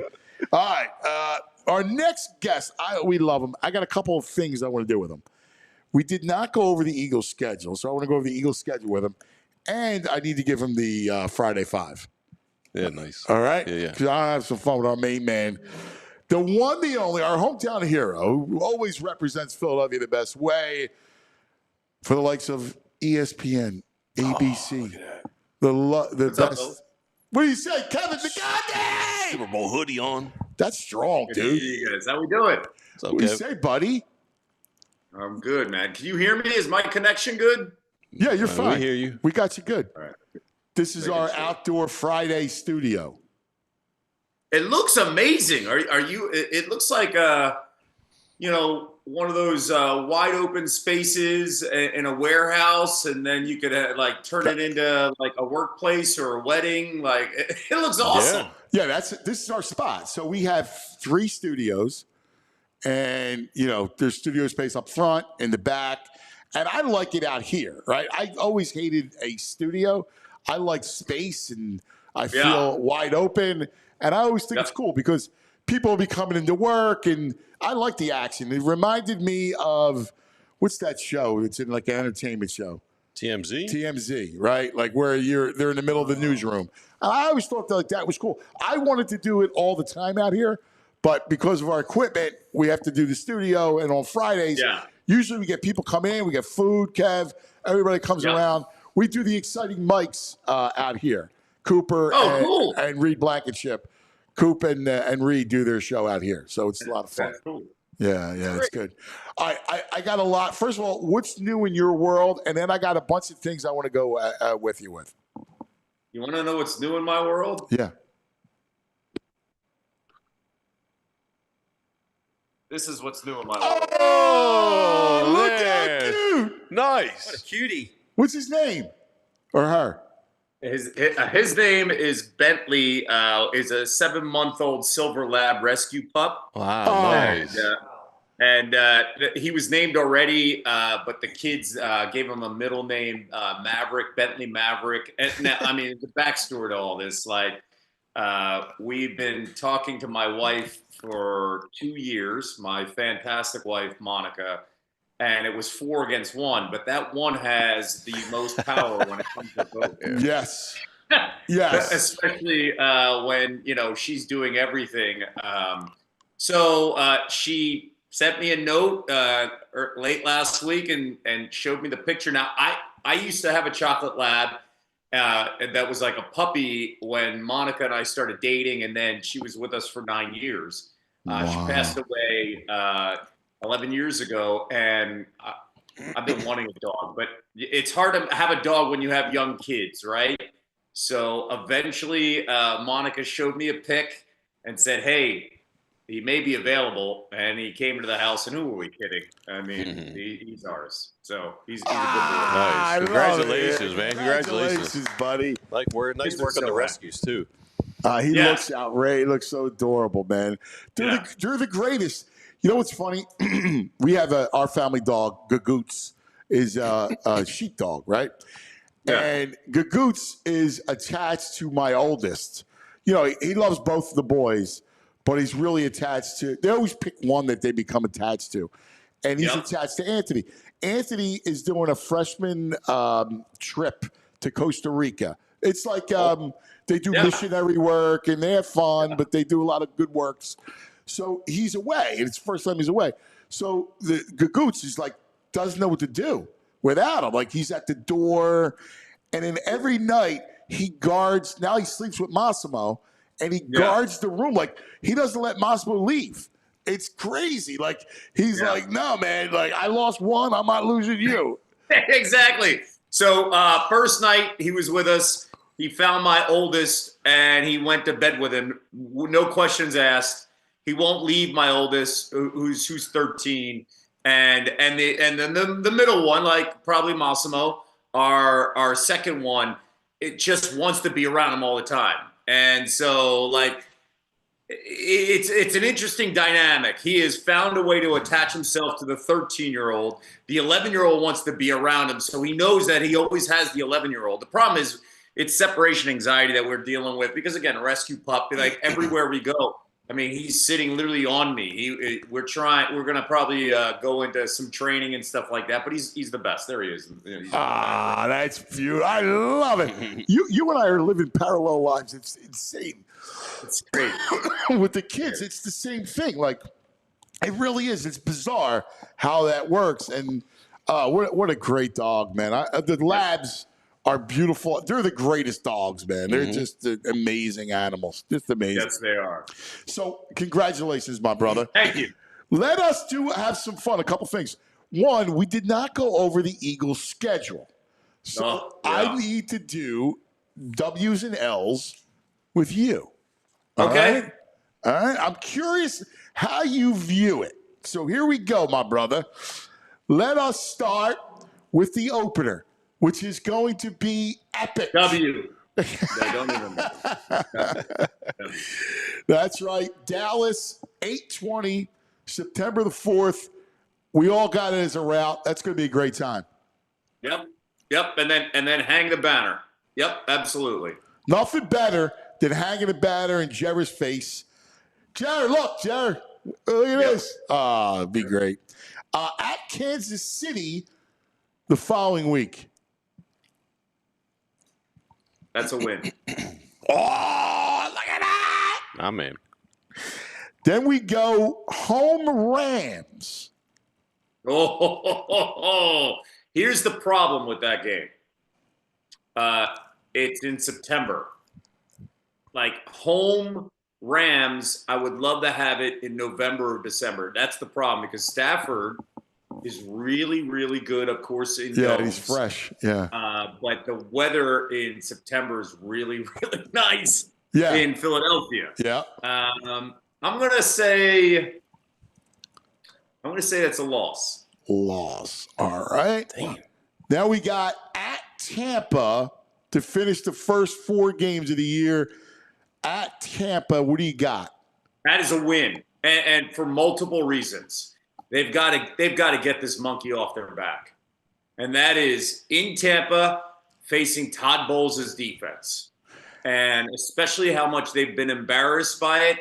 You know, there's a game in the game, right, guys? And we've seen great players. When they accomplish amazing things, they have to find little things to motivate themselves. Jordan's always talked about this. He'd make up grudges, right? Kobe did the same thing. Like multiple guys that are phenomenal players find little grudges to keep them going. This is one of those games. It's a grudge game. Like, hey, you know, you're in the middle of a week 4 and you're like, how do you get motivated? Let's put on the tape, and I'm sure Nick will have something to remind everybody that these guys have humbled you multiple times. This guy who's a fantastic defensive mind and Todd Bowles has figured out our offense. We have to find a way. I think they win that game. Yeah, it's funny. I had it as a loss, but I loved your analysis. Like this is it. Like, you know, they have beaten you, they have owned you. All right, It's time to win. So I like that. I like that. I like the way that you're thinking there. Let's go. Week 5 is home Denver. Oh, that's a win. Yeah. I mean, I like where Denver's going, but they're not coming here and winning. I'm going to bring up one thing about Denver that scares me more than anything. Denver's secondary is freaking really good. Well, like Sertan, you got really good. Between Sertan and by the way, I like Bo Nix. I mean, I like what he's gotten better. And Peyton, Peyton's Peyton. He's a great coach. And then now they finally got a tight end in Evan Ingram that's going to help him immensely. But I think they win. All right. At Giants on the Thursday night. Win. At Minnesota. Win. Wow. All right. And then to close it out, Giants at home on that Sunday, October 26th. It could be Phillies, Yankees at night and Eagles, Giants during the day. And it could be like Jameis Winston. Exactly. We have no idea what the Giants. Right. That's a win. All right. So if we reach the midway point, the bye week of week 9, Kev has them at 7-1. I got no issues with this. Well, I think the Rams. I think they win that one too. I think the travel for an early 1:00 game on the East Coast it's something. I mean, 8-0 is pretty fair. Yeah. Completely fair. How I do one of these things is if they pick up that win, one of those games I wasn't sure about, like the Chiefs, right? Or even I could be wrong with the Bucks. Yeah, it's still on at 7-1. You see how I see? Like there's certain games where if you're 45 to 55%. One of them you pick no matter what as a win. One of them you pick as a loss. and then it balances itself out as you look at the rest of the schedule. I agree. I do. I attack it the same way. At Green Bay on the Monday after the bye, November the 10th. Man, that will be, and that's a team that has motivation, but push all the way, 8-1. Revenge. Again, Nick doesn't have to say anything. No. Nick doesn't have to say anything. Like, there's certain games where it's like, let's roll the tape here in film room. Like, you guys want to get motivated? Here we go. Right? I love it. I love it. Home Detroit the Sunday night. Man, the one bonus is that they're home and it's a Sunday night game. They have Goff at quarterback on the road. Win. I love it. I love it. All right. And I'm not being a homer here. I'm kind of scaring myself because I am very much a realist. I'm scaring myself out of this. Don't be scared. Listen, you're on the right track. Listen, you're a football man. All right. Yeah. You and I look at through the prism of football. Yes. Football is our religion. All right. We look at football, and to be a homer, do I want them to win? Unabashedly. But because that's where we're from. But here's the deal. I will never let it color my opinion in who I think who's going to win a game or how good you are in a matchup, because that would be an affront to football. And we will never be an affront to football. Absolutely. Absolutely. Well said. That's why he's my twin. All right. Let's go at Dallas.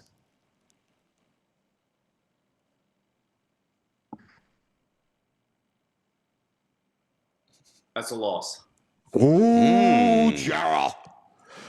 Then we follow it up with the Black Friday game against the Bears. That's a win. All right. And that's a home game, right? That's a home game. It's a home game. Yep. Yeah. That's a home game. I agree. I think that's a win. And then we go, where are we at here? We go at the Chargers on the Monday night game. Man, this is interesting. One of the benefits of this is it's a national game on that road trip, right? Like you're not playing Sunday, at 4, right? Like have that extra day as well. I think this is a win. Win against the Hardballs. Home Raiders. Win. All right. And now this is interesting because this is part of the schedule I did not like. I hate going week 16 Washington, week 18 Washington. So let's start off at that Saturday at Washington. What do you got? By the way, they've done this. The NFL has done this with a handful of teams in divisions, right? That their final 3 games, you play the same team in your division twice. The NFL's done this a couple times. They've done this in the past with us with the Giants, right? Right. We had windows where we play the Giants and the Cowboys, I think. Yeah. But is this one in DC? Yes. Loss. All right. They're not going to win both. Now, here's interesting. At Buffalo on the 28th, December, it'll be snowing in Buffalo. How do you see that one? This is where it gets really interesting because there's a couple scenarios. Where is Buffalo? I actually think Buffalo's schedule is really good for them. So they could be in a position where it's like, hey, they don't need the game, right? How much are they playing? Yeah. I know it's crazy because it's week 17, not week 18, right, when I'm playing this scenario out. But also, where are the Eagles after coming off a loss to the Commanders? And where's the sense of urgency, right? Do they have to win this game because the Commanders have that tie break and puts them in a position where they've got to win the following week? So I say all that. I'm going to say a loss here. Okay. Loss to Buffalo, I would agree. And then finally, home Washington to end the season. Win. Yeah. So you have them, I think it's what I had them as well, 13 and 4, which is I like as a I think it's perfect. I think we either had 13-4, 14-3. I'm at 14-3. Yeah. So Yeah. so is ChatGPT. So I'm on the right He side. ran with ChatGPT. They called me a homer, so I just had to ask ChatGPT what they thought the schedule would be. 14-3. He asked Grok. He asked everything. 14. Yeah. Grok also said 14-3. Yes. Grok agreed. So here's the thing. I'm feeling really good about it. Well, we all know, you guys know, I know, the experience of a good play caller will play a huge role in dictating where this team is in the first month. And they have a brutal schedule in the first month. So what do we get from Kevin Patullo? What do we get out of Nick Sirianni's offense? I think plays a huge role, because I know a lot of people had issues with Kellen Moore. Kellen Moore's figured it out, right? But guess what? It took Kellen Moore some time early. Let's not forget where this team was against the Browns. And you're pulling your hair out and you're trying to figure things out. That first month against this schedule is going to be, if they come out of the first month 2-2 and feeling a little bit better about the play calling and the offense, I feel really good about where this team will be in October, November, and December. If there's a lot of finger pointing and they struggle with the play calling and getting in sync, it could be exactly where we were 2 years ago. That's my concern. All right, so let's dive down that road for a second, because I was debating this with our own Zach Berman, who does such a great job covering the Birds. But he's a believer that they need to throw the ball, because of Jalen and AJ, and they're going to want their numbers, and they're going to want to throw the ball. And, I get the Saquon probable regression. He had an epic year. But that doesn't mean all of a sudden you stop being a run-first team. And I don't know where you stand, but I'm going to run the football, all right? That's my identity. That's who I am. I'm a downhill running team, all right? I'm still going to run the football, and I'm not going to suddenly turn this thing into a pass-first offense. We saw how that worked. I completely agree with you. Well, why are you changing something? The league will adapt, of course, right? The league will, but when you go, as we've talked about football, when you go strength on strength, I will take the Eagles' strength of that offensive line with the best running back in the game. So why would you can, your thought process can be, hey, we're going to pass first and make teams feel that way. And then that opens up some more running lanes. But in reality, I think for anybody that faces the Eagles, their thought process will be, hey, we've got to contain Saquon, force Jalen to beat us. And what's important is if Patullo and Sirianni do not force the ball and force Jalen to make mistakes, and that is, hey, you just got to jam it in. You got to jam it in. And then it all falls apart, because then a defense says, all right, he's going to try too hard. And that's the one thing I noticed about Jalen. When Jalen feels like he has to make a play with his arm, it's trouble. When Jalen is in a position where it's like, nothing rests on this throw, I'm just going to make the best throw or the best decision, good things happen. Good things completely happen. It's like every other great athlete. You're not thinking, right? Like you're just doing it, right? Like it's not in your mind. You already see it. You're doing it. It's muscle memory. And he could make that throw all day long down the sidelines to A.J. Brown and drop it in a bucket. Now, Zach, you tell Kevin about Zach's point. Like Zach believes that Jalen wants to throw it because he feels he needs validation to throw it. Yeah, I mean, Zach's point was he thinks they're worried about the mileage on Saquon, but also that this quarterback wants a little more spotlight on him a little bit, maybe to show his skills a little more. And we're under the impression, don't change it, man. Just run. I'm calling this a run Pete. We're going to run Pete this and win back to backs. Well, I would tell Zach, and I'm sure Zach will agree because he's been in so many locker rooms. You kind of want your quarterback to feel that way, right? Like, that's okay. To me, it comes down to the coaching staff to make sure you want your players to want to make plays. Right. It comes down to your coaching staff to say, hey, I love where you're coming from, we are also looking for the benefit of the team. Exactly. And every comment I've heard from Jalen Hurts has never been about, I've got to throw the ball more. It's very much a Nick Saban mantra, a coach's son mantra. What is best for the team? I do what is best for the team, no matter what. And then he proved it last year. What's best for the team? So we saw that with A.J. Brown a little bit, like passing. What's wrong with the passing, right? Everybody wants the ball. That's fine. It's up to the coaching staff to make sure that, hey, we love your passion. We're going to do what's best for right now, this game plan, and that is the team. That's kind of how I look at it. So that's why Nick Sirianni is getting paid. Now he's got to manage the team. Do you think he has a little more sway this year with Kellen Moore's an accomplished guy? Patullo, his first run at this. He's got an MVP Super Bowl winning quarterback, you know. Yeah.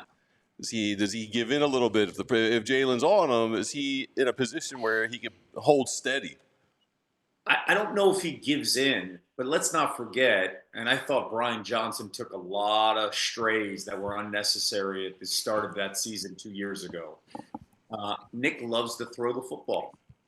Like Nick's mentality is, I like to throw the football. He believes in that, and that's now the question will be, what kind of say does Kevin Patullo have? Can Nick also? The one thing I've given Nick so much credit is his adaptability. He has done an amazing job, especially the second half of the season, of adapting and understanding, right? Can he make sure he gets out of the way of his impulses? I've got to throw, right? And then let's just stick to something that works. You have the best offensive line in football. You have the best running back in football. There's a reason why we're there. And you know what? I think Jalen handles everything so well publicly because he takes unnecessary shots from a lot of people in the media. Oh, he's not a top 10 quarterback. Oh, you know, the Eagles can win with other quarterbacks. And he always handles it, man. I'm doing everything I can to win the game. That's all I care about. And just stay true to that. Just win games. Yeah, I don't because think so. Amen. When you keep winning, all this stuff comes with it, right? You make that throw to Devontae Smith to go up 40-6, and no one can say jack to you, no matter what. Amen, brother. Yep. Amen. All right, let me quickly switch gears, and I just want your answers here. Now, we're going to play a game. It's called Pump Your Chest or Pump Your Brakes. I will make a statement, and then you will tell me either or. You ready? Let's start with the fourth. Let's start Flyers. Matvey Michkov is the next one. Pump your chest. Absolutely. Pump your chest. I'm all in. I'm all in. And you know what? I think everybody needs to be all in because he's the juice. When he's on the ice, the team looks completely different. They do. And it's not like he's playing with great players around him either. No. You know? No. But can you imagine when he gets some talent? Right. When he's got talent. My God. Like, we're watching McDavid and McJesus and what he was doing. Yeah. You got talent around Matvey. I mean, he's a baby. He's going to be ridiculous. Yeah. And you don't know, one of the things, he's fearless. Yeah. And he's not, how should I say this? He hasn't been compromised yet. Right. There's no contamination. Perfectly said. Perfectly said. Get on the ice and you have that. I want to score. I want to help, and I'm bringing the juice for the offense. Yeah, it's just something different about him. And pump your chest. I love it. All right, the Sixers will figure out a way. The Knicks, the Pacers, the Cavaliers, all flawed in the East, and the Sixers next year will be a legitimate contender. Pump your chest. Whoa. He said clap your hands. Oh, man. I did. I believe it. I really do. This dog's just got him in a good mood. He's got the new puppy. Everything's all roses and happy and sunshine in his world. So he's giving the Sixers the benefit of the doubt. That's what a good dog does for you. Hey, he's a good boy, but I've been up every morning at the crack of dawn, so I'm not on a lot of sleep right now this week. All right, so you believe the Sixers will figure out a way and become that contender next year. All right. I do. Now, there are layers to this. A playoff contender is completely different than me making a prediction that we're talking about them, a year. Well, I'll say that I'll phrase it like they're a finals contender. Like they can get out of the East. I'm not saying that they're a lock, but they're they would have an equal chance as Indiana, New York, and Cleveland, assuming Boston takes a step back without, with the whole Tatum injury, that they would have an equal chance of those teams to get out of the East. I said pump your chest. All right. And I say that late May without knowing where Giannis is going to be and without knowing where Kevin Durant's going to be. Right. You think that, in fairness, you think KD's here and Giannis is in Phoenix? Or, Giannis is in, where's he going? San Antonio? San Antonio, excuse me, yeah. San Antonio, Houston, those two teams have the best assets to get him. Yeah. But it's a question of, does he want to play on the East Coast, which I've heard he does. It could be as crazy as it could be Miami, could be New York. And, I've heard a lot of stuff. So if you're telling me that Giannis is a real possibility for the Sixers? I just don't. Or a possibility. Let's rephrase it as a possibility. I come back to one thing with anything with Giannis. The team that has to actually make a trade to acquire him has to give up assets. And that is future assets. That means picks, right? So if let's just say the Knicks are involved. Knicks have to get a third team involved because the Bucks aren't going to, take on Karl Anthony Towns. They need picks, right? I don't know if the Knicks have picks after the Bridges trade. How many picks do they have, right? Down the road, like Miami would have to give up picks. Golden State would have to give up picks. Guess who has picks? San Antonio, as well as young players, and the Rockets. They have young players. Yep. Giannis want to play in Texas? I don't know. I haven't heard that. Yeah. But Giannis wants to win. Could it be with the Warriors? Who are the Warriors going to give up? They got Kuminga. They could potentially throw in Pajemski. Like, there are multiple things. What do the Sixers have to give? They would have to give a gazillion picks, McCain, like a handful of them. Obviously, the third pick, maybe George. Like, all those things have to play a role in the conversation if you're going to land them. But if you're going to land them, then you're stripping the team. Yeah. Does that make sense? No, it makes perfect sense. When you building them, I can afford to give up guys and still be a contender. No, I'm with you. That's why OKC. Hey, you know another one? Yeah. Here's another one. What about Oklahoma City? I don't know if you heard me. I just said OKC. Did you? Yeah, which has picks, and they're in a perfect spot to land him. They are. Perfect spot. Yep. I'm with you. All right. The Eagles will repeat. Oh, I say pump the brakes. Whoa! Wow! You're killing me. What? Well, why? We started this conversation that no matter what, we love our teams. We're not homers. We know football, right? The football gods. You do not forsake football. Baldy and it is coming up. Extremely tough to repeat. Like, first off, in any situation. I think the Lions last year were really shocking how they fell apart against the Commanders. I think the Commanders are a contender. I don't sleep on Green Bay. I don't know what to make of the 49ers. I'm just talking about the NFC, right? Right. And I actually think this is the year that either the Bills or the Ravens take the next step. So, and that next step is going to the Super Bowl. One of those two teams. I actually believe the Bills will be in the Super Bowl. So my whole point is that there are different levels and steps. I think they make it to the NFC Championship game. Now, I haven't even brought up the Rams. That's the team that scared us the most. And that's why it's so important that this team is like a 14-3 home field advantage, because no one wants to come here and you want to play outdoors. We want the Lions outdoors. We want the Rams outdoors. That weather was the difference in beating Matthew Stafford. Oh, without a doubt. Without a doubt. Because the offense languished. let us not forget, during that game. Second quarter into the third quarter. All right. So I just want to give. I went through with the Run Pete Futz in our chat. He's genius. We call it a rerun. Oh, I love the rerun. Yeah, that's fantastic. Yeah, rerun is it, baby. Rerun is it. All right. And then finally, Kev, the Phillies are the best team in baseball.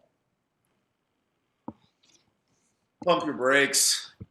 Really? Come on. Yeah. I actually may argue here with you. Why do you? Who's better and why? I think the Dodgers are better, and I know people will say what. This bullpen scares the bejesus out of me. Like, are you kidding me? They still haven't figured it out, and losing Alvarado. Not only losing Alvarado for 80 games, that's one thing. Not being eligible for the postseason. Oh yeah, totally, yeah. And not even just that he was our closer. He was just reliable. And I know he gives you heart attacks, but he was pretty reliable while walking one, getting a guy on base, and then still finding a way to get the save. Right. But like, it's an arm that no matter what, hey, we could throw somebody out there. The Phillies need to make some moves before the deadline to figure this out, because I can't see, I should say, a run in the postseason with Romano doing what he does. So I agree with you that they need to address the back end. They need a back end piece to go with Romano. Yeah. But this rotation is great. It's better than 2011, dude.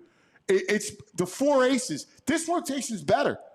Yeah. And you know what's killer here for me in all this is that they don't even have Nola. Right. Right now, Nola's playing Blanton. Right? Like no one's like that. Hey, listen, Cowboy Joe would always give up the home run too, right? Exactly. You nailed it there. He is Blanton this year. I love what Ranger's doing. Oh my gosh, I love Ranger just because we could always count on Ranger, and then it makes me start flirting with the idea that, hey, if they have a run, Ranger can potentially close games, and I have no doubt that dude is nails in September, and it would be killer if we could get Nola on track and down the road find a role for Ranger to say, dude, shut it down. Dude, honestly, you don't even need that, because think about this for a second. Yeah. You're going to have – you got Wheeler, Luzardo, Sanchez. That's games 1, 2, and 3, right? Yeah. Like, you may need a fourth starter. That could be Nola. That could be Painter, right? And then, which would free up Ranger in your eyes to go to the bullpen full time. Or I think maybe for the first year you have the kid, because the kid can hum it. Maybe you have the kid. You bring the kid out of the pen. You might be 100% right. And you know who did that? I think a lot of Phillies fans forget. And it would happen in 2008. We saw him in the World Series. Yep, against Tampa. Yep, David Price. And he came out, first-round pick, had incredible stuff, would eventually be the long-time starter and all that stuff. But, man, in a window here where you have to win, you throw him out there to give us one inning of freaking, like, just domination. Man, I would love that. And I know the Phillies don't want to mess with the kid down the road, but, like, who cares? Got this Win the freaking World Series. This is it. Who cares? The kid will be fine. I don't mess with the kid. What? Nah, I don't want the kid in the bullpen. Stop. The kid. Hey, by the way, what's his name for Chicago last year, who's now, again, lights out, or 2 years ago? You remember when they brought him out? What's his name? The great phenom. He's with the Red Sox now. The White Sox had to trade him. They forced the trade. Crochet. Yeah. He came out of the bullpen. You know that. I get it. I don't want my kid. I don't want him coming out of the pen. He's fine. If it's a World Series, you just let that just go acquire some bullpen arms. It's easy to get some bullpen arms. Just go acquire a couple arms. Go with who? Romano's has been locked down. He had one little hiccup yesterday. All of a sudden, everybody loves Romano. He's had 9 games where he's been locked down. He hit 98 miles per hour. I can't. Guys. Talking to himself is exciting. He's all frazzled looking. BG, there is nothing exciting about that. It is the 3 outs are pure hell. Oh, dude. Like I absolutely despise the whole experience. I can't stand it. I've tried. When he does something well, I give him props. But man, and I understand the numbers have looked good lately, but like yesterday's a perfect example. Like, why are you walking Ozuna? Like, what are you like? He got lucky on that third strike call. Like, so lucky. He got screwed though. He should have punched out Ozuna. That one call was a bad call by the umpire. He should have been strike 3. And understood. Yeah. Can't do it. I can't do it. Wait. Ant, how do you feel about this closing situation and Romano? How do you feel? Well, I think right now you have an abundance of pitchers, right? So I think you're in a position to trade. I would look to trade. And I would trade everybody but Painter would be available, and I go get Mason Miller. Even though we just rocked him multiple times? No, I like Mason. I don't. The kid throws hard. I need somebody that throws hard at the back end, right? Like, You're the kid's got great right. stuff, you know. One problem, I don't know if the A's will get rid of him because he is long-term right now, and the A's care about just long-term signability. Yeah. No, I know. No, you're right. But yeah, I mean, there's not a lot of guys out there that you'll be able to get who's got. That's the biggest issue. So, but I love their starting pitching so much that I think you can mix and match. All right, so that's kind of where I'm at. I think that they're the best team in baseball. The Dodgers are banged up. Their pitching's not as good as it was, as we thought it would be. I think they match up. Again, it's going to be fun. It's going to be a blast. It is. My brother, God bless you. Enjoy the family and the dog. Oh, you're the greatest. We love you. Appreciate you, fellas. Love. Hey, by the way, shout out to the next guy. No one's better. I love him. Baldy, love you. Philadelphia loves you. You're the man. Dude, he's the hero. He's like the superhero. Superman's coming out. The Baldy should be playing Superman. He's the freaking man. That's right. He's the freaking man. Thanks, guys. See you, buddy. There he is, the great Kevin Negandhi, ESPN ABC, checking in. And now that's right. We're going to take a quick 2 seconds. You got a couple things to tell us about. Yeah. And then Superman himself. There's the Superman redo that's coming out this. I guess it's out or it's coming up soon. Yeah. The big summer blockbuster. I don't know. Yeah. He's the comic book guy. I believe the actor who plays Superman is a local guy. He is. He lives he lives right off of State Line Avenue, like not far. Something like that. Yeah. But they missed the boat because Superman's Baldy. Yeah, Yeah, they should have gotten Baldy for the role. Yeah. Of course. He's literally Superman. Yeah. Yeah. You know who else is super? Some of our friends we're going to talk about. Empire today. The flooring experts. And just like your favorite team needs a home court field ice advantage, your home needs a floor advantage, right? And Empire Today can help you get it because floor advantage. I love it. Empire Today's got flooring experts, dedicated professionals who focus on flooring every darn day. Not like those big box stores where rarely can you find any help. And if you do, the help's not all that helpful because the people just don't know what they're talking about. They're not flooring people. And that's where Empire Today is all the difference in the world because Empire Today lives and breathes flooring. And they'll be with you every step of the way. So it's a whole new different ballgame. And their flooring experts bring the showroom right to your home with their virtual designer. Pick the right flooring and the right colors for your space and see how it looks with your furniture in your house. Really easy, man. So there's no guesswork. And with Empire Today, you get clear upfront pricing, all inclusive. And importantly, if your flooring's in stock, they get scheduled the next day because nobody likes to wait. That's pretty unheard of. So schedule a free in-home estimate today because some things are just better at home. PHLY listeners, you can receive a $350 discount when you use the promo code PHLY. That's right, $350 discount simply for using the code PHLY. Restrictions do apply, but visit EmpireToday/PHLY for full details and get us started on that new flooring work with our friends at Empire Today. And you might as well get some new furniture to go with that new flooring, right? Spring's here. Everything's blooming. So savings are blooming and low prices are blooming over at Ashley Furniture. Right now, you can save up to 50% off living rooms, bedrooms, and dining rooms and have it all delivered for free Plus, you get long-term no-interest financing, and you can also save on top brand mattresses and get free delivery, setup, and removal. But don't wait. Spring into savings now at Ashley, South Jersey, and Philadelphia. Financing is with approved credit. Minimum purchase requires. Some exclusions may apply. See the store for complete details. Hurry over to some Ashley, South Jersey, and Philadelphia stores, or visit ashleyfurniture.com. All right, now the one, the only, Baldy.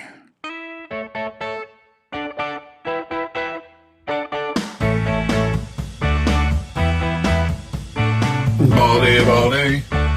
Oh, let's talk some football.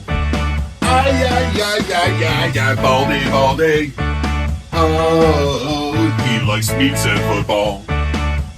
Oh, Baldy. There he is, Superman. Yeah. I don't know about that, cuz, but it's good to see you guys. Good to be with you here. Baldy. You know, This, they're doing this new. They're doing a new Superman. You know that, No, I did not know. I Yeah. haven't watched Superman since, I don't know. right? But I just thought if you're happening to see it and you're come across your feed or whatever. Okay. Yeah, I haven't seen any. I'm not big into the superhero type shows. So I'm not either, but it's like a big summer blockbuster, right? It's Okay, one of these, all right. like, $200 million, $300 million movies that's going to come out. And I saw the Tom Cruise Mission Impossible. It was awful. So, I don't have a lot of faith here. Yes. So they're redoing awful. Superman for the 50th time because that's Yeah. such a unique character. But they blew it because Yes. they could have used This you, is our dude. Superman right I here. mean, it's, not for nothing. Well, the thing is if I did it, I want to do all my own stunts. I don't want anybody to be my stunt double. If I got to fly through the air on some sort of a cable, then I'm flying through the air on the cable. I'm doing the whole thing. Yeah, well, no, but listen, you swim with sharks, all right? No, of course, you're going to do your own stunts. Nobody can even play anyway as a stunt double. Kidding me, brother? It's OTA week. Yep. Let's start with Eagles, and the big story is Kevin Petullo, right? The new OC, and what Kevin walks into right now. What advice would you have for Kevin Petullo? I don't know, don't screw it up. They got a good formula right now. Look, the Eagles, they were indoors, so it does matter when you're all in one field, everything is echoing. But it was about as good a spirited practice as I've seen in a long time. They just don't waste time when they're on the field. And it could be the drills that they do, whether it's the peanut punch drill where everybody punches the ball out. I don't see any other teams doing it, but I see the Eagles doing it, and then I see them actually carry over to the field. And Jalen Carter and Zach Bond are punching out in playoff games to help them win these games. To watch a young kid, say like Quinyon Mitchell, work, it's unreal, actually. You win a Super Bowl, maybe you think, okay, young kid, this is easy. We just won a Super Bowl. I started every game, 21 starts. The kid, if he's not doing a drill, he spends every second of the practice working on his footwork. It's like, I remember one time I was out in San Francisco when Jerry Rice was there. Mooch was the coach, and I'm doing a game, 49er game, and I'm out there on a Friday practice. And literally, and I'm not comparing him to Jerry Rice, but if Jerry Rice wasn't in a play, if somebody wasn't throwing him the football, he was throwing the football to himself. And that's what it was like watching Cooper DeJean and Quinyon Mitchell work. I couldn't take my eyes. They never stopped working, no matter what the drill was. And nobody does. Nobody's just sitting around. Stout's got that offensive line, every one of those rookies, Drew, Kendall, the whole group. They never stop working. It's actually refreshing to see. It looks like they accomplish a lot just from my perspective. Well, yeah, it's fascinating you say that because I do think that was one of the reasons why they turned things around and that they won what they want because they outworked everybody. They made a mission to work and outwork, and that meant putting the pads on during the week, during the season, and that meant hitting, and that meant being tough. And their whole belief was that sooner or later, and I got this from a couple of coaches, sooner or later, they believed that the other team would wilt. And that's why you saw those big plays with it. What happened with Barkley? Yeah. Well, I was thinking of Saquon. I mean, here he is. He's coming off a historical season. All right. Historical number of touches for any running back in the history of the Philadelphia Eagle organization. Historical. And there he is out there in OTAs. It's not mandatory. We all know that. A lot of guys don't show up. I mean, he could easily have national commercials to do or appearances to do. He's out there like it's important. He's out there and he's practicing like it's important to him. So, they got the leadership where they need to have it. You asked about Kevin Petula. The thing about Kevin, I remember when he was the offense coordinator of the Jets for either a year or 2 years, I forget. And so he's called plays before. It's not like he hasn't called plays. Right. He did that with the Jets. And then, he ended up with Nick in Indianapolis. He's been here every step of the way. Nobody ever talked about him because, you had Kellen, you had Brian Johnson, you had Shane, you had Neusmeyer. You had all these other guys that people that knew their names. They didn't know Kevin. But he's been there every single step, and he's coached different positions. So they asked him, what's going to be different? And honestly, he gave a good answer. He said, I don't know what's going to be different. We're going to build this team and this offense around our personnel. And we're going to take advantage of what we have. And that's the right answer. Because I remember asking Shane Steichen that the year they went to a Super Bowl a couple of years ago before Shane got, plucked by Indianapolis. And I asked him in training camp, I said, what's it going to look like, Shane? What are you going to emphasize? And he goes, look, Baldy, we've got the best offensive line in football. There's going to be some days we're going to run it really, really good. There's going to be some days where Jalen's going to take off with it and run. He goes, it's going to be game to game. And it kind of was. But now they've got Saquon. So, I don't know. And they got, A.J. Dillon, who's a 250-pound running back. I like big running backs. There's a place for big backs in this business. They're going to run it 600 times. So, love it. All right. So, Love it. A couple things off of that. I got into a rousing debate.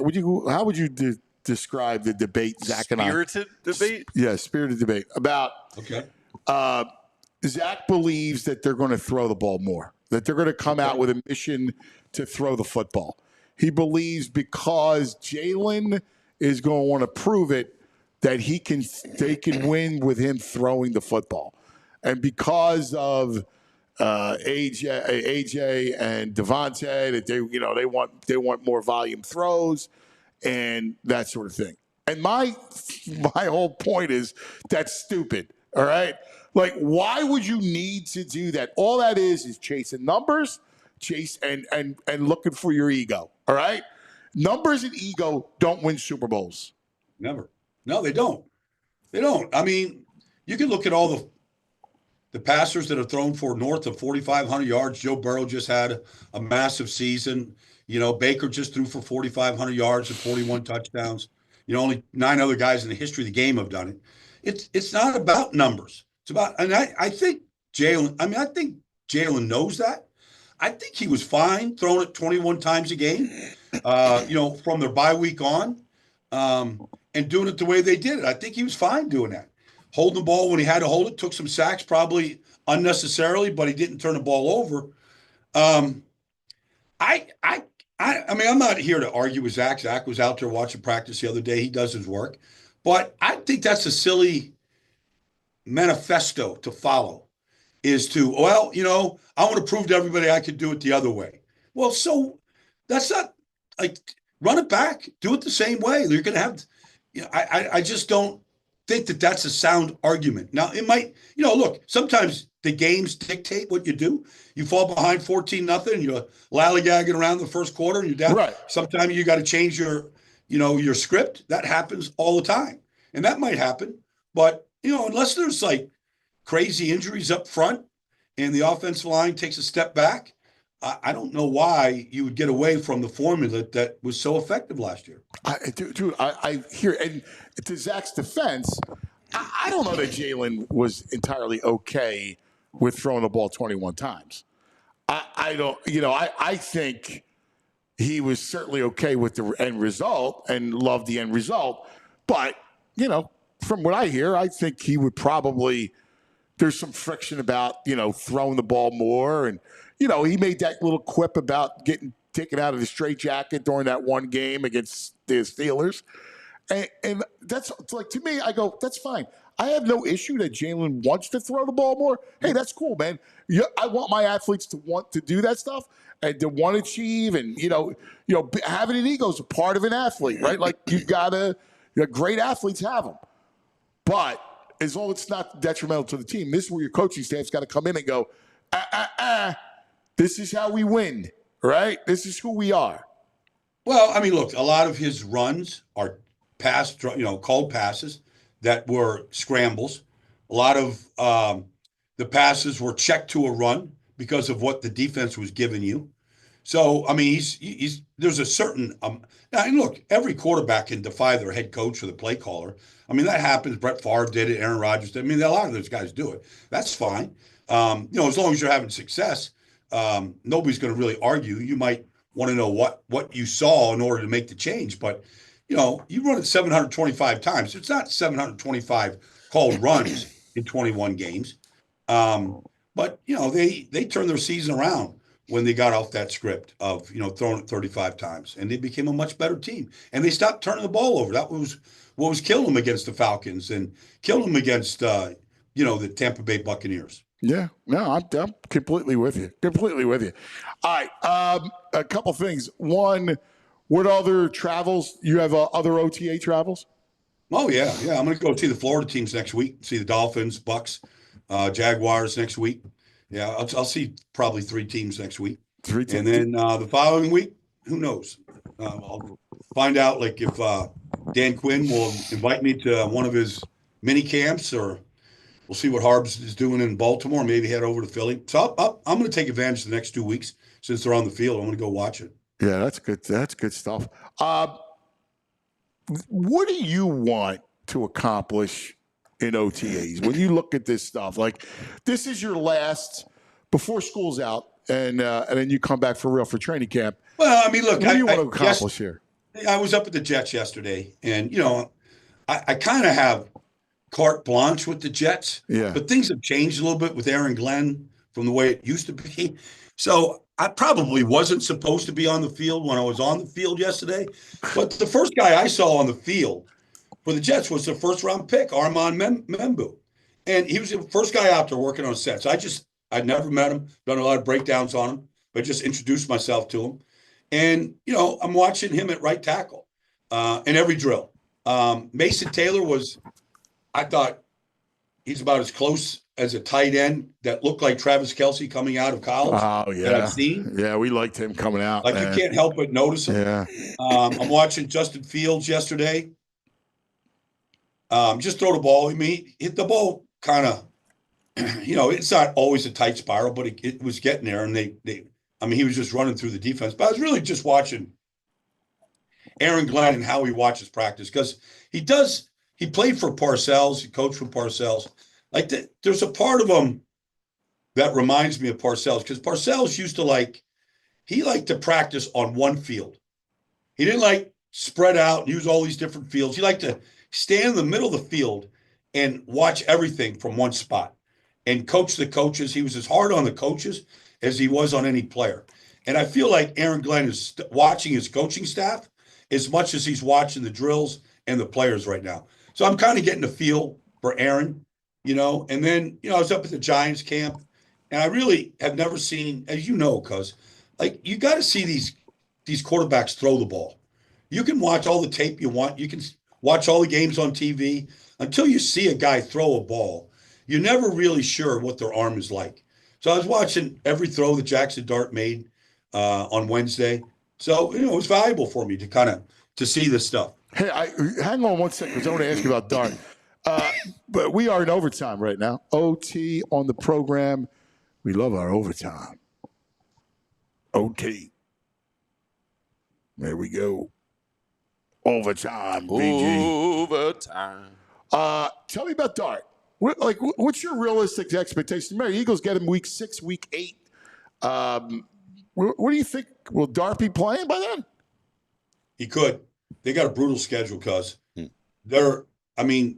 if all their rookies hit, which is hard to, it's hard to count on that. I mean, a lot of these guys need redshirt years.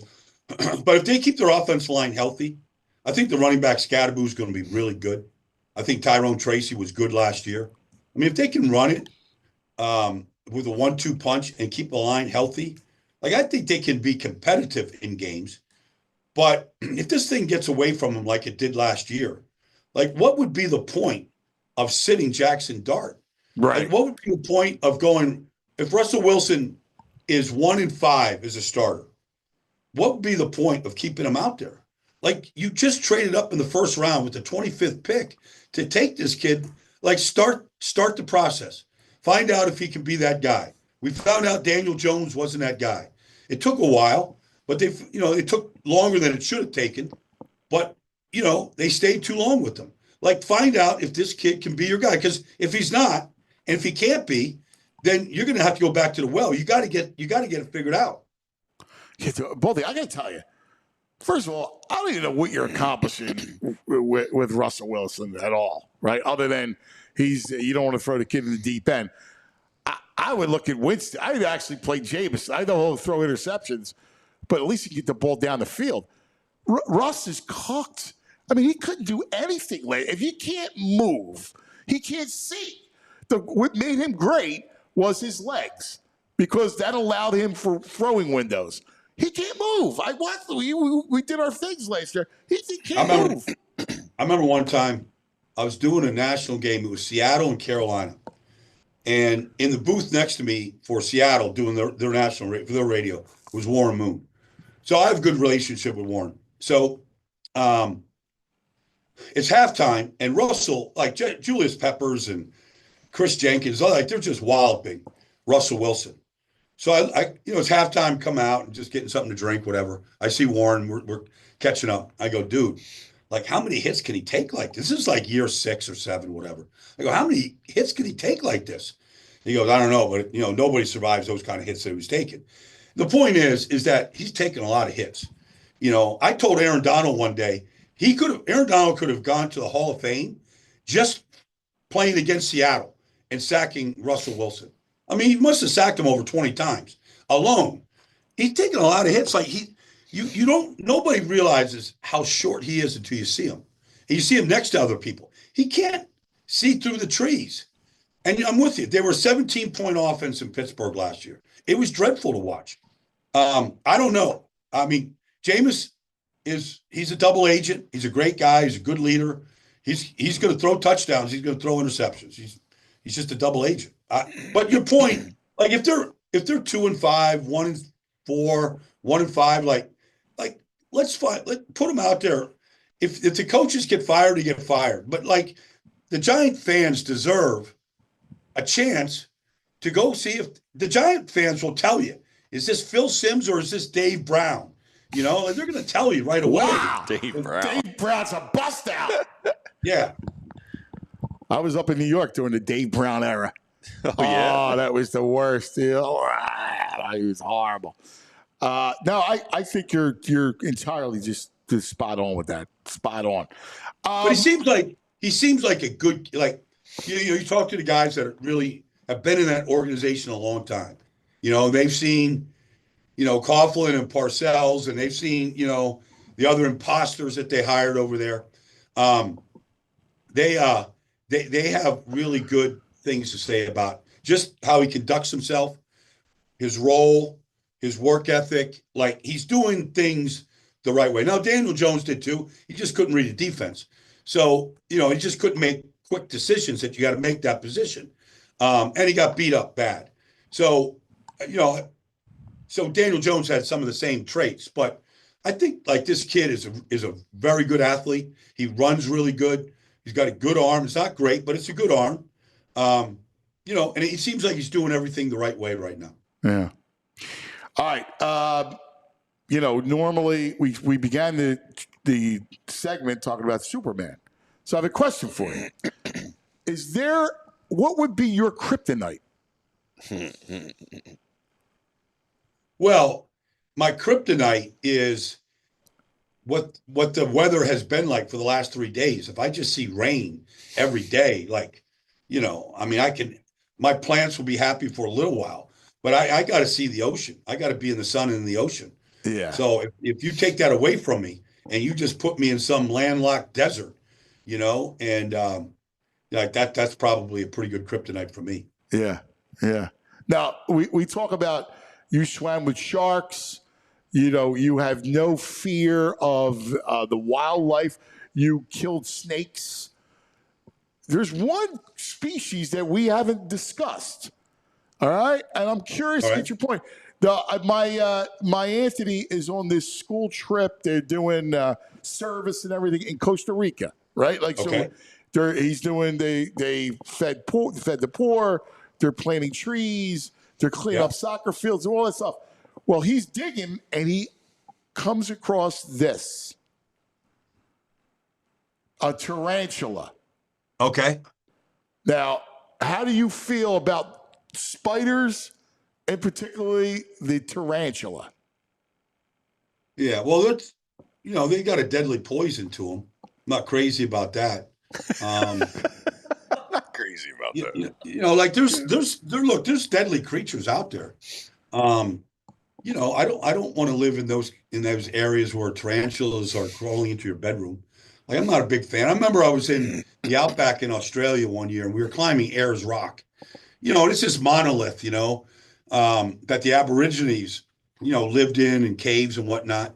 It's a mile high, it's 5 miles around, and it's just bug infested, And so, any kind of a light attracts massive amounts of bugs. If you're in a swimming pool at night, the whole top of the pool is just covered with every kind of, arachnid that you can imagine. And so I remember we're all sleeping in one room. There's like 3 of us on this trip. We're in this one room in Ayers Rock. And I remember either it was my brother or my buddy, I forget. Like, they just wake up screaming in the middle of the night. And they got this centipede that is half in the nose and half out of the nose. Like centipedes in the nose. Like, I don't mind if they crawl in there. They just can't stay in there. Centipede in your nose.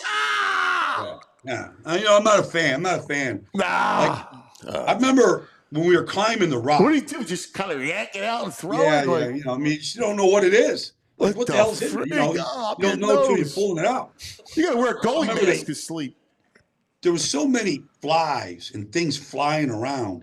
They had these hats, these Outback hats, and they had like these balls that were dangling off the edge of the hat.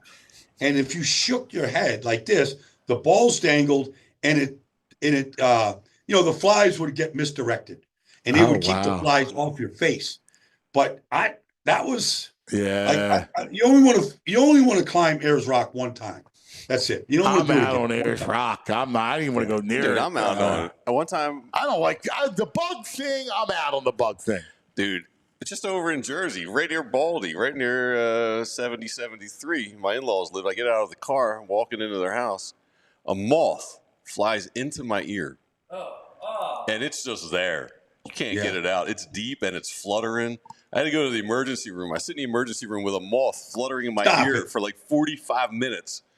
And they put me back. That's freaky. They lay me on the side and they pour mineral oil in it to drown it. And I can feel it dying in my ear.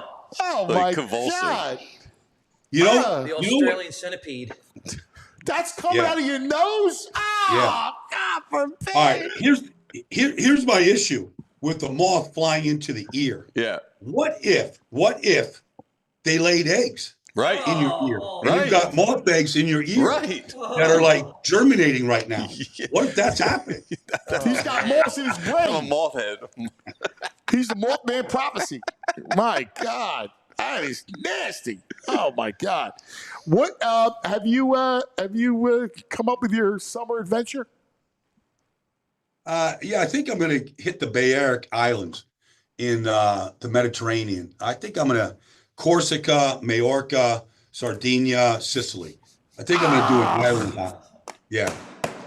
Probably start in Sicily, get to Sardinia, like ferry ride to Corsica. Because I got to hook up in Malta. Finish in Malta's, I had a bad experience in Malta. So I don't know if I'm going to head back there. Really? What? Can you tell us or no? I can tell you. It's just like my friend filed a missing persons report when I was in Malta because I didn't come back to the hotel for 3 days. But I went to this casino. I was losing in the casino. They have it's a party island. Right. It's just there to party. I mean, there's 7,000 years of history in Malta, but it's a party island. So I'm in this casino and it's closing like at 2:00 and I'm down. So I meet these people in there and they're telling me that they're going to a 24-hour casino. Come with us. So I go with them. My friend found girls and he disappeared. Right. So I go to this casino and I'm just getting my ass kicked. So I just keep chasing. So I didn't really know this, but I was in this casino for 2.5 straight days. Like I never left.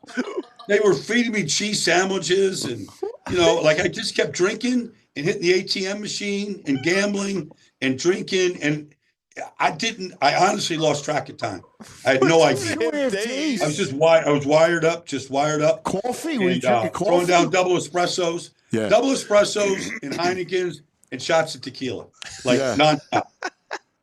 That's a good time, man. That's a good time.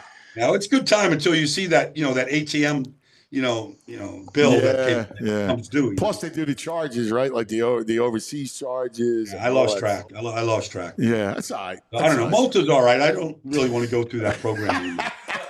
Sounds like a kryptonite. Oh my God, that is fantastic. That'll be what, July? You go. That's going to probably. I don't know, Kelsey. I'm going to play in Kelsey's golf tournament at River. Is it River Greens? I forget. It's on June 23rd. River Winds. So is it River? No, it's not River Winds. It's another one. Okay. But Green, I forget. But anyways, I'm playing this golf tournament on the 23rd. I'm probably going to head out. I got to do the SAC Summit with Max Crosby and Von Miller in Vegas, like June 25th through the 27th. So like right after that, June 28th through the 4th, probably head over there to like July 10th or so. Nice. A little island hopping. I love it. All right, brother. Lots to do. I'll text you later. I need your schedule because I don't even know where you're at. All right. I think you're back at NFL Films now. I see it. Yeah, I'm right here right now. I'll be here all weekend. Okay, cool. Let's figure it out tomorrow. Someone in the chat wants to know, Baldy, do you officiate weddings? I have done one in my backyard. Yeah. All right. Good wedding. You might be able to strike up some business in our chat. All right. Listen, if they ask you, you're a gift to the world, Baldy. You might have to do it. My best friend got married in my backyard, so we did that. We had the vows and justice of the peace, whatever. We did a whole thing. It was official. It was good. I'm surprised you didn't object and officiate at the same time. I don't know what my buddy was thinking about. Like she's still married. I don't know what my buddy is, but she is.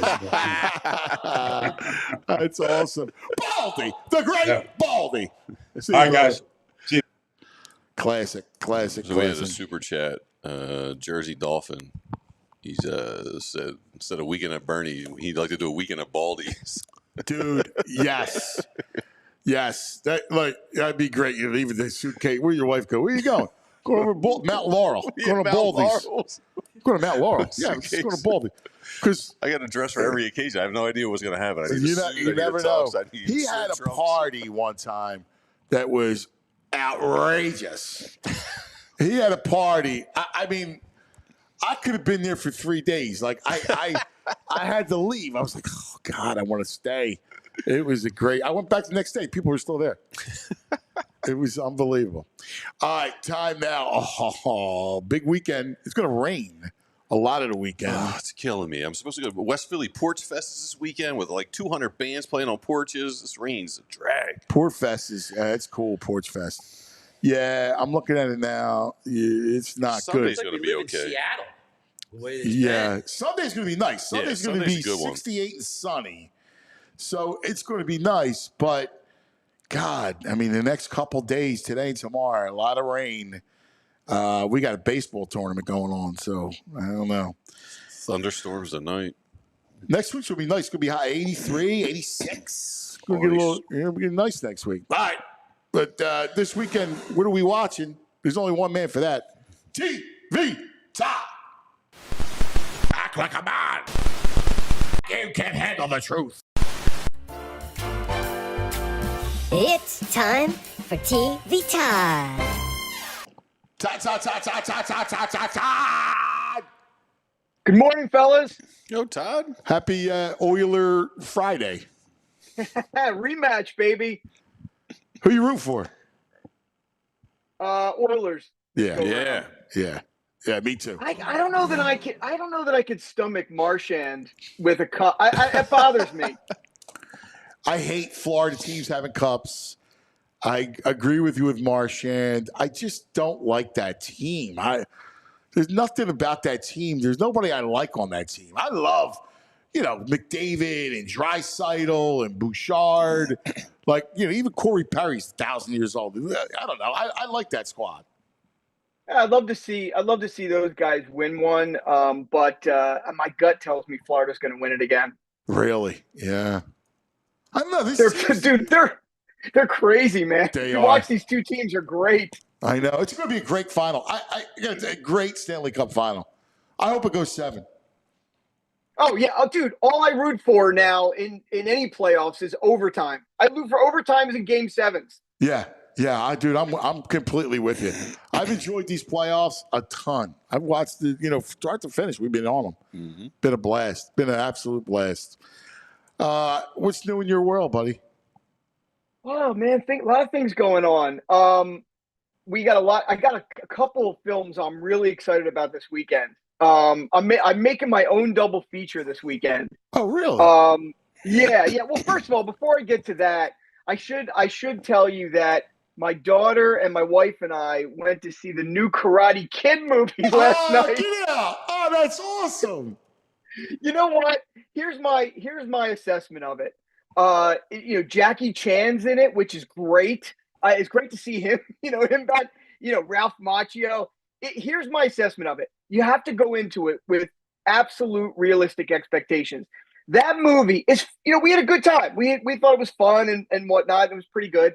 But I walked out of there and I said to my wife, if I asked ChatGPT to write me a Karate Kid movie in this day and age, that's the movie it would write.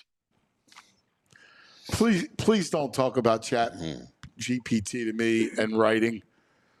Oh. Yeah, I know. But this movie, listen, it's formulaic. It's right. Exactly what you would expect. Yeah. But so what? Sometimes you got to watch mindless, fun stuff. Hey, Todd, I have a question about that movie. Does it connect at all with Cobra Kai?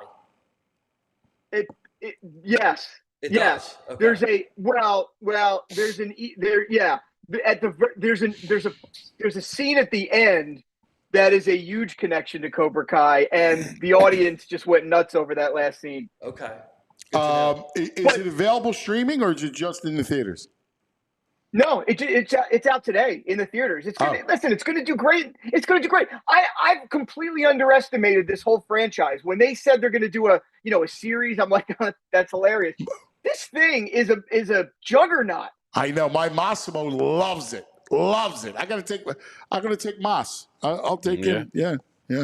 Well, it's what's cool about this one is I was explaining to my daughter who really doesn't know Jackie Chan. I said, he was the first one to do comedy and martial arts.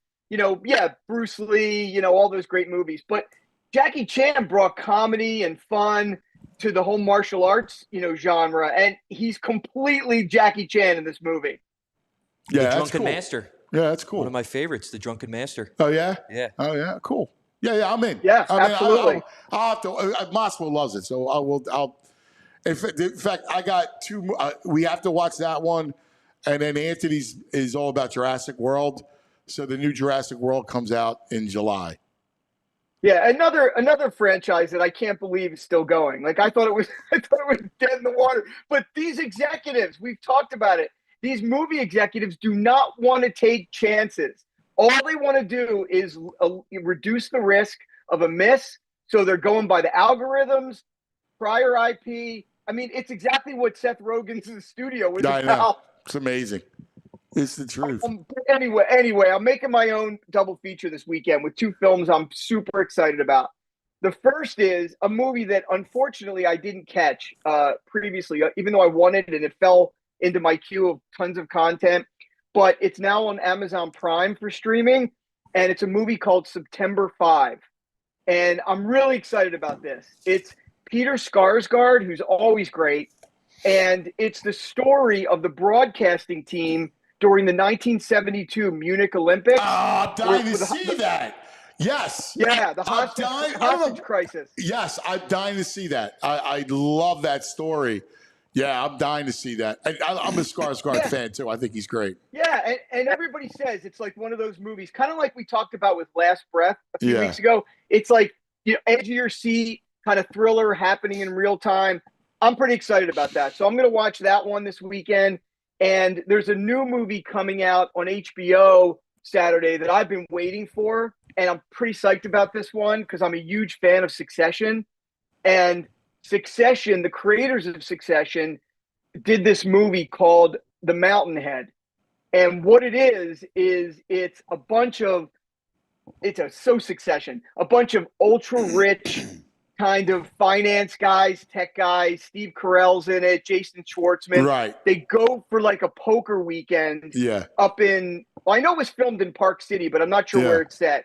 And while they're up there, the world starts to go into financial crisis, all this kind of stuff. And they realize it's caused by one of the guys that's with them whose AI creates deep fakes. It looks awesome. Yeah, I'm in on that. I love Succession, too. I read about this movie. It looks great. Yeah, I'm with you. Yeah. I'm gonna dial that up. I may do that double feature tomorrow with my wife. I think it's a good idea. Yeah, great one. And I think I think right now we're heading into that weird period of content, like the summer. It gets a little weird after now. But I tell you, feature films seem like they're back and killing it right now. I was texting Fraser while he was laid up at home. I was texting him that I saw Final Destination Bloodlines in the theater, and I got to tell you, that movie was great. Was so good. It was the first 20 minutes of that is some of the most gripping gripping opening of a film I've seen in years. Wow. Final Destination 5? Well, no, it's way more. I think it's way past 5. Whatever. This is probably like 7 or 8. And this is People are going nuts definitively over the best. Oh, it's so good. It's fun. It's shot so cool. Wow. It's I loved it. I really loved it. So, and then there's Fraser. I'm glad you're back and feeling good. Thank because you. I need you in the theaters this weekend or this week to see a movie that looks absolutely terrifying called Bring Her Back. Oh, I want to see this so bad. Yeah. I got it right here. Yeah. You act like Fraser's the only horror guy. I was watching horror movies when Fraser was just a thought in the world. I mean, come on. Well, VG, somebody's VG. upset. I did. Come on. I was watching Texas Chainsaw when I was 10. VG, here's the thing. I don't know where to go with you because, even today, when I was looking at Mountainhead, I had to check the running time to make sure you would be cool, watching it. I didn't know how you were going to horror movies are always an hour 30, give or take 15 minutes. minutes. That's true. They are. But this one looks creepy. Any movie. So, I was telling my family this on the way home last night. I could sit through all kinds of horror, gore. It doesn't, whatever. The theme that gets me, though, that really scares me, are when the children die and they resurrect them and they come back and there's creepy zombie children. This is the genre that gets me. Todd, do you know much about it? This is an Australian film. These are they brother directors? Have they done anything I would know? Oh yeah, they did Talk to Me, which was a massive hit, hit last year. Talk to Me was great. Yeah. They're really good. So I'm excited about this, but it seems almost like a Pet Cemetery, but with children. I don't know, man. It looks creepy. Yeah, I'm in. If they did Talk to Me, I'm in. That was one of my favorite films last year. Yeah. So again, the theaters are killing it right now. I know a lot of people are watching, Mobland finished up. So people are watching that. They're watching the end of Hacks. They're watching the end of Your Friends and Neighbors. They're watching the end of The Rehearsal. All those shows are finishing up now or have finished. Last of Us is finished. So now we're looking for the new series coming out. I don't see anything just yet on the horizon, although people like this. People really like this series that started yesterday called The Better Sister, and it's based on a book. and it's about this one sister who finds her husband murdered. It's a great cast. It's like Jessica Biel, Corey Stoll. I mean, it's a really good cast. And she reunites with her sister to kind of solve her husband's murder. So people are texting me and telling me it's really good. That's cool. That's cool. That Mobland was tremendous, dude. Tremendous. Yeah.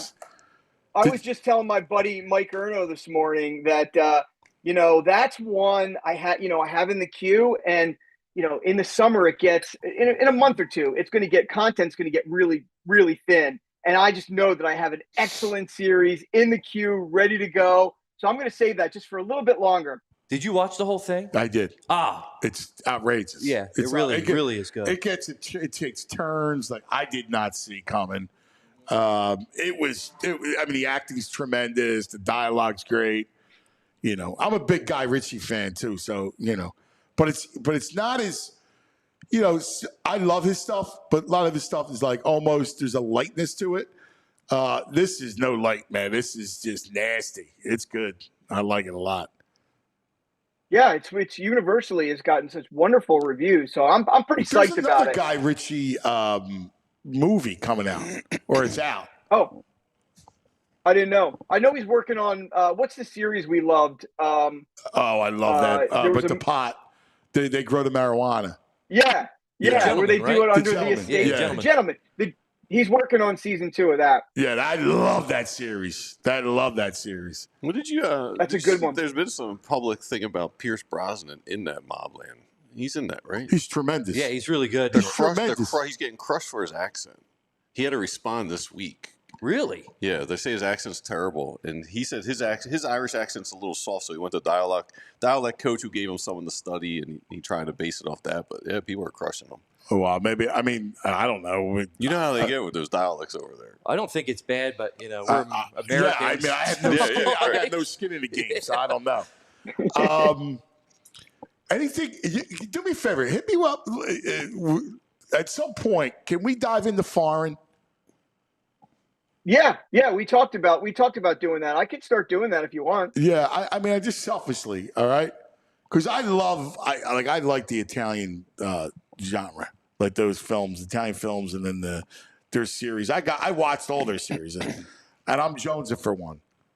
Well, it's not exactly your genre, necessarily like a gangster genre or anything like that. No, it's not about this whole gangsters. There's a film on Netflix right now called I'm Still Here, and it won the Academy Award, Best Foreign Film, and it's a Portuguese film, and it's about this woman who's like, look, her husband gets abducted or something like that, and she goes after to try to find him. But it's supposed to be a really good one. So that's called I'm Still Here, I believe. It's on Netflix. All right, I watch that. I don't just need gangster stuff. We watched all, many. I know what you like. Listen, I know what you like, and I know what you're out on. I was watching again. You're gonna like scoff at this, but the Pee Wee Herman documentary is amazing. You know what the thing is? Your tastes are amazing. Your tastes are so varied. You're like the kid. You're like Mikey. You'll eat it. You'll enjoy it. You eat everything. Like you like everything. You like everything. I do. But listen. I wish they almost didn't name it the documentary or say Pee Wee, because it's not really it's Paul Rubens. He's a performance artist. Right. It talks about his incredible career. I mean, when you see the things he did and how he put this stuff together, he's a performance artist. It's incredible. And the problem is he doesn't respect his career. He hates the Pee Wee character. Well, whatever. I don't think he knows his career. He doesn't know the career. He knows the Pee Wee character. That's different. Right. Correct. I don't know. I'm not a big performance art fan, though. Right. Fraser, do you know the Mikey reference? I didn't think so. Yeah, there's an old commercial that there's a kid, right? It's a cereal commercial. Yeah. Give it to Mikey. Mikey will try it. Mikey will eat anything. And Mikey ate it and liked it. I've never heard of that. They dove in. It's like from the 80s. Every once in a while, those references seep into your subconscious, Life cereal. It was Life cereal. There you go. There's Pee Wee. Yeah, I'm out. That's a guy you need to hit with a bat. Yeah. That last thing, I agree. Who was it? David Murphy? So we had David Murphy on, the columnist from the Inquirer, a friend of the show. And David's like, something about Pee Wee Herman came up because he died, whatever the story was. And he goes, nah, man, Pee Wee Herman was not allowed on in the Murphy household. My father would never let me watch that show when he was a kid. I would be the same way. You're out. Get out. Don't watch that nonsense. Todd, do you remember or do you remember anything? Maybe not the urban myth that Mikey died from eating Pop Rocks with drinking soda. Absolutely. Yes, Absolutely. That was the a urban great one. legend. Yes. Is that where that came from? Yeah, Pop Rocks and soda. Wow. Yeah. That was a great one. There was the Great urban one. legend that if you drank soda and ate Pop Rocks, you would explode. I know. My parents would tell me that when I was a kid not to do it. VG, that was the same time as the rumor that there were spider eggs in bubble yum. Oh, yeah. There was all kinds of stuff going on. It was the age of rumor mongering. It was also a weird time. They were the like Jerry Petticoli story. Oh my God! Don't even go there. Poor Stop. guy. That was terrible. My God. Oh man, that was somebody. Was it you that asked me to talk to their friend that was working on a documentary about that? No. Who was it? I get a call. Hey, I was like, no. Seriously, I get a call from someone says, "Hey, would you call a friend of mine? She's working on a documentary, a story. They may want to do a scripted version about the Jerry Petticoli rumor." Right? And that's the reaction everybody gets. But it's like insidious backstory as to how this thing got started. The rumor. They were chasing the rumor down. It was actually interesting. I don't know what happened with the project. A documentary where they chase down the origin of all those kinds of rumors, that would be interesting. Yeah, I don't know. But anyway, I talked to the woman for an hour. She was telling me the whole backstory. I was like, oh, all right, interesting. Let me know. Like everything. I don't think I would felt like writing that. They wanted me. I'm sorry. They wanted me to voice the documentary, to play a role, because they were going to reenact it.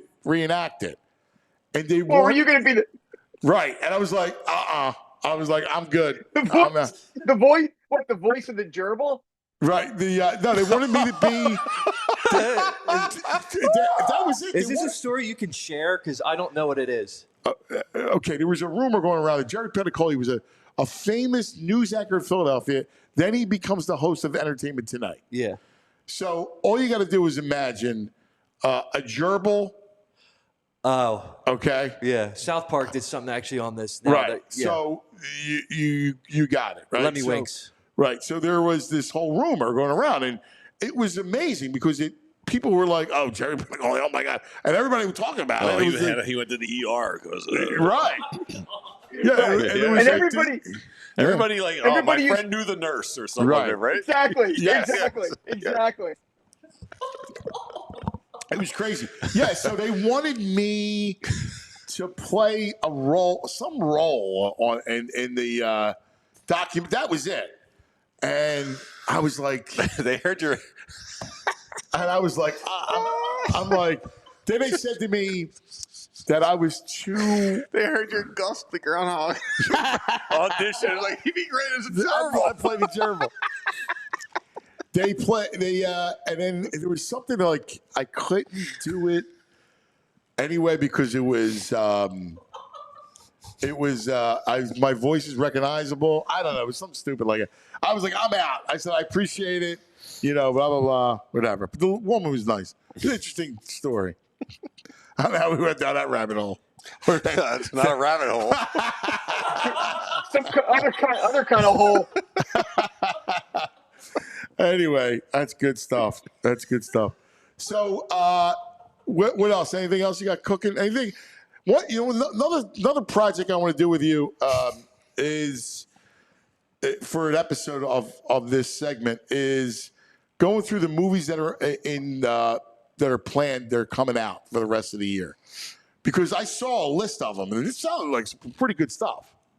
Yeah, we should. I should come down to the studio. There used to be this show years ago when I was a kid on PBS called Matinee at the Bijou, and I loved it because what they would do is they would show you like coming attractions of movies coming out. We should do that. Maybe I'll come see you. We can do the whole episode and we can get the movie trailers. I think we could play them. That'd be a lot of fun. Yeah. All right, let's do that, and we'll get beers after. That'd be a lot of fun. Sounds good to me. Be good. Yeah, man. All right, brother. Great stuff as always. Best of the family. All right, you too, man. Have a good weekend, guys. The great TV Todd. Always a pleasure. Now we got a special guest, right? Talking about a charity thing, huh? In fact, I was asking for him. Oh, yeah. What was he anti? He was anti-Phillies. I forget what he was. What were we at? What were we? He'll remember. What were we after him for? I forget. Was it Phillies? It was something. He had a bad attitude. I was shocked. He might have been the You might have to ask him. I know. Let's get him up here. Our buddy, whose videos are just incredible. You got to follow him on Instagram. Everybody does. His work is tremendous. I want him to do work with us because he's so good. Fit Dad CEO. Fit Dad! What's up, Fit Dad? What's up, guys? So, dude, why were we upset? Why was I asking for? You were ducking me, man. No. Honestly, I think it was all bad timing because when I came back, someone mentioned my name and you were like, "Where's he been?" And so it was the whole Pete Rose thing, and I was like anti like Pete Rose like everything, and I was like I didn't care. I just like I got off the live stream, and I actually got busy for that next week, so I just wasn't able to view. I was there was something else. There was something else. We were anti. The Pete Rose thing I wouldn't care about. It was something else. It was a tweet. I mean, I don't think I've ever disagreed really with much of anything you guys have said. So I think that had to be it. Yeah, I thought it was more because I'll be honest with you, like I wouldn't really care about that. No, that's what I'm saying. I don't remember it. I can't remember anything that I was. I'm like, where's Fit That CEO? I want to talk to him. I don't know if it was Sixers. I don't know what it was. It was something. It was something. I don't know. Whatever. I'm sure it'll come up again. Yeah. What's new in your world, buddy? I'm sure I'll remember it. Oh, dude, this guy's going to movie premieres. He's going to Disney World. Dude, your videos are the greatest, dude. They just are so much fun. I so relate to them. I don't even have kids and I like them. I have these same conversations with my kids. It's unbelievable the work that you do. It's great. But that's why I think that's why it's so fun because it's relatable, and I'm actually you'll appreciate. I'm doing one video actually with my neighbors that they need to help me out as like cast members. You'll know it when you see it, but I won't give it away. But it has to do with youth sports, and so you'll know. Let me know. I'll be gladly join in if you need me. I would love it. You know what? Yeah, maybe I will because I might need some bodies for this. Yeah, that's great stuff. Yeah, we got EN in the chat saying, hey, I think you were out on the Phillies this year. Or at some point. No. I don't know. I feel like it was something about the Phillies being out on them before they went on this heater. Maybe it was. I don't think I would have gotten off. You had a bad attitude toward the Phillies. That's what I remember, but I could be wrong. Yeah. Maybe that's what it was. Maybe I came back and I was trashed. It might have been during that little losing streak that they had. It might have been right after the Cardinals. Kind of was just like I started getting PTSD from previous seasons, and I was just I think this team is so loaded with talent. Maybe not the bullpen, but they are so loaded with talent, but it's the potential part that kills me sometimes. And whenever people are just like, just ride with them, and I'm like, dude, we've been watching this for 3 seasons. These guys should have won a World Series, in my opinion, already at this point with the talent that they've had. Yeah, so maybe that was you, what it was. You agree? This is definitely what it was. When you get to they got to the World Series against Houston, right? They were right there. It's hard. Right there. It's hard. I get it. Like losing both games against Arizona at home was a gut punch, and then the Mets of all teams. I get it, but that's how it is, man. Like you're close. They'll be back. That pitching staff. You said it, and I'm with you, man. This pitching staff, this rotation, it's better than 2011. Their rotation's nasty, man. Their rotation, and I said coming into the season, I said this team is loaded with talent. It just depends on will they show up in the moments that they need to show up in. Yeah. Because they can have they can have however many wins they want in the regular season. It doesn't matter. But when it comes to the postseason, it's like, are these guys going to step up and be what they are in the regular season again? Because it seems like they're a totally different team once we get past that first round. And so, and we've seen what the Sixers have done, where I think a lot of us are just kind of sick of seeing that. And, I've put the Phillies above the Sixers at this point in my viewing for the last few years, because I expect what I expect from the Sixers. But I expect more. I actually thought they were going to get a World Series before the Eagles won a Super Bowl, to be honest. Yeah. Yeah. Well, I mean, I get it. Yeah. I get it. I completely get it.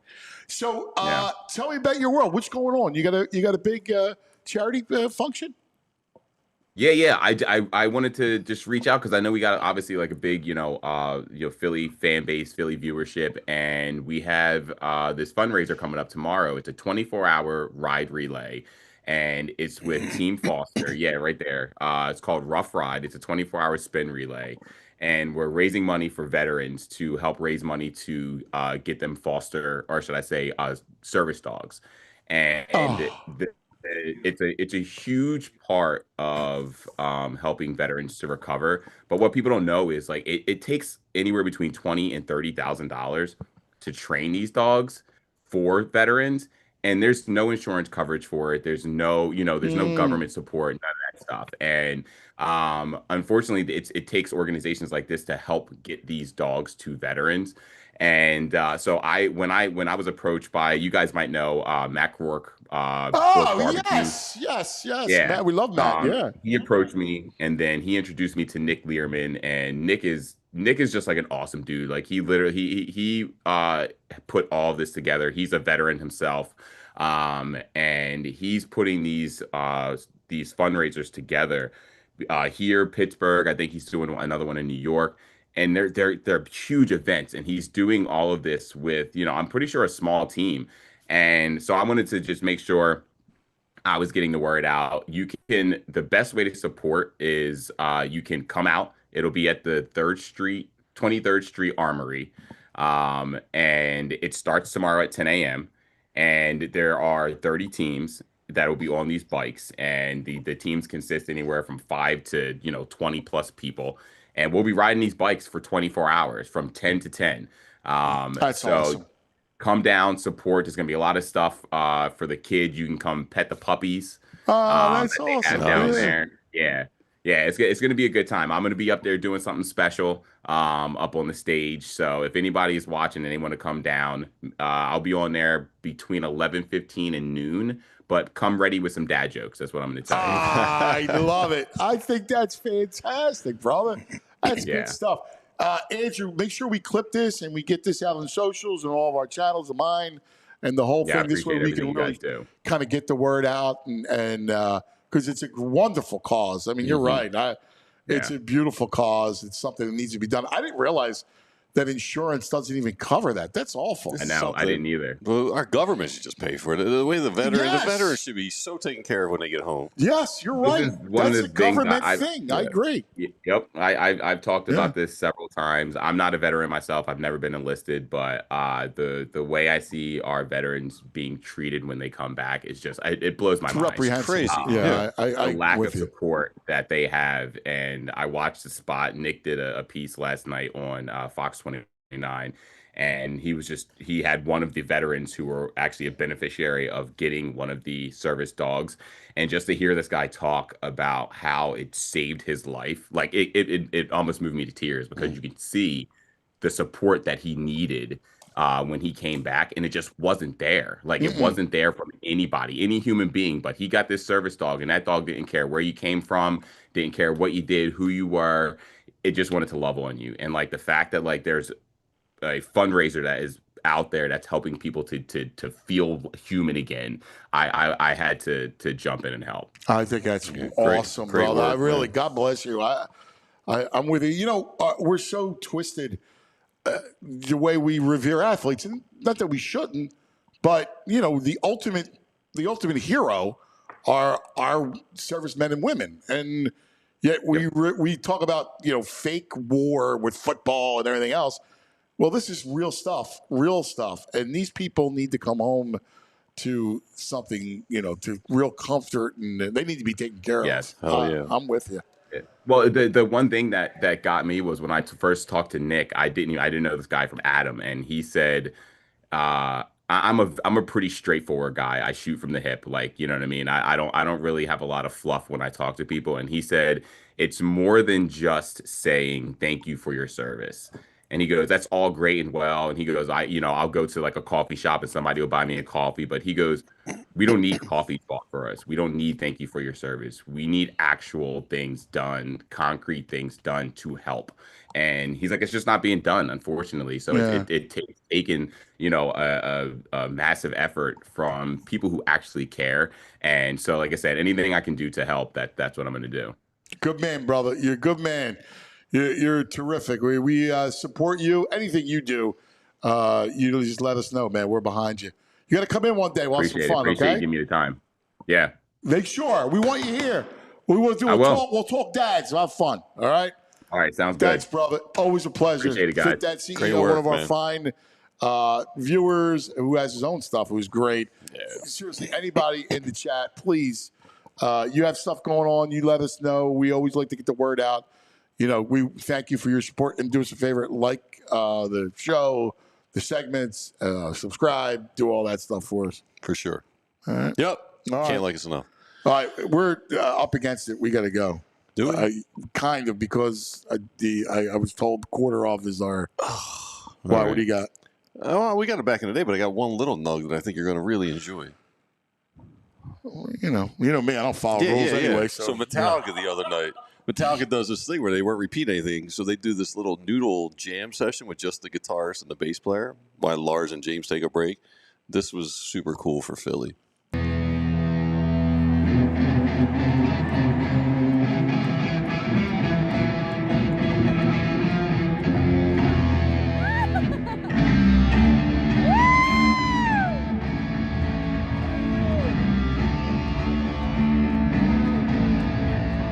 Well, I just want you to hear it. That's awesome. Right? Yeah, the crowd was like, what? Yeah. Oh, my God. That is great. Joe Ben was there. I wanted to go. Oh, man. What's our back in the day? Well, the Brew Crew's in town, so let's do a little Brew Crew theme. CeCe. We're going back, back, back, back. We're going back, back, back, back. We're going back, back, back, back, back in the day. And a drive into left field. That is well hit. Ryan Braun looks up. Grand slam home run for Victorino.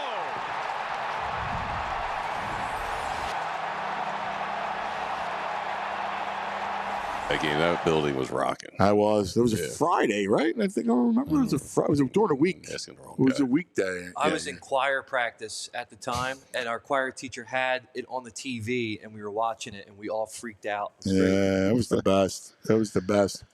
All right, everybody, have a great weekend. We love you, man. All right, thanks for hanging as always. Be safe. See you on Monday. We all silly like the mayor.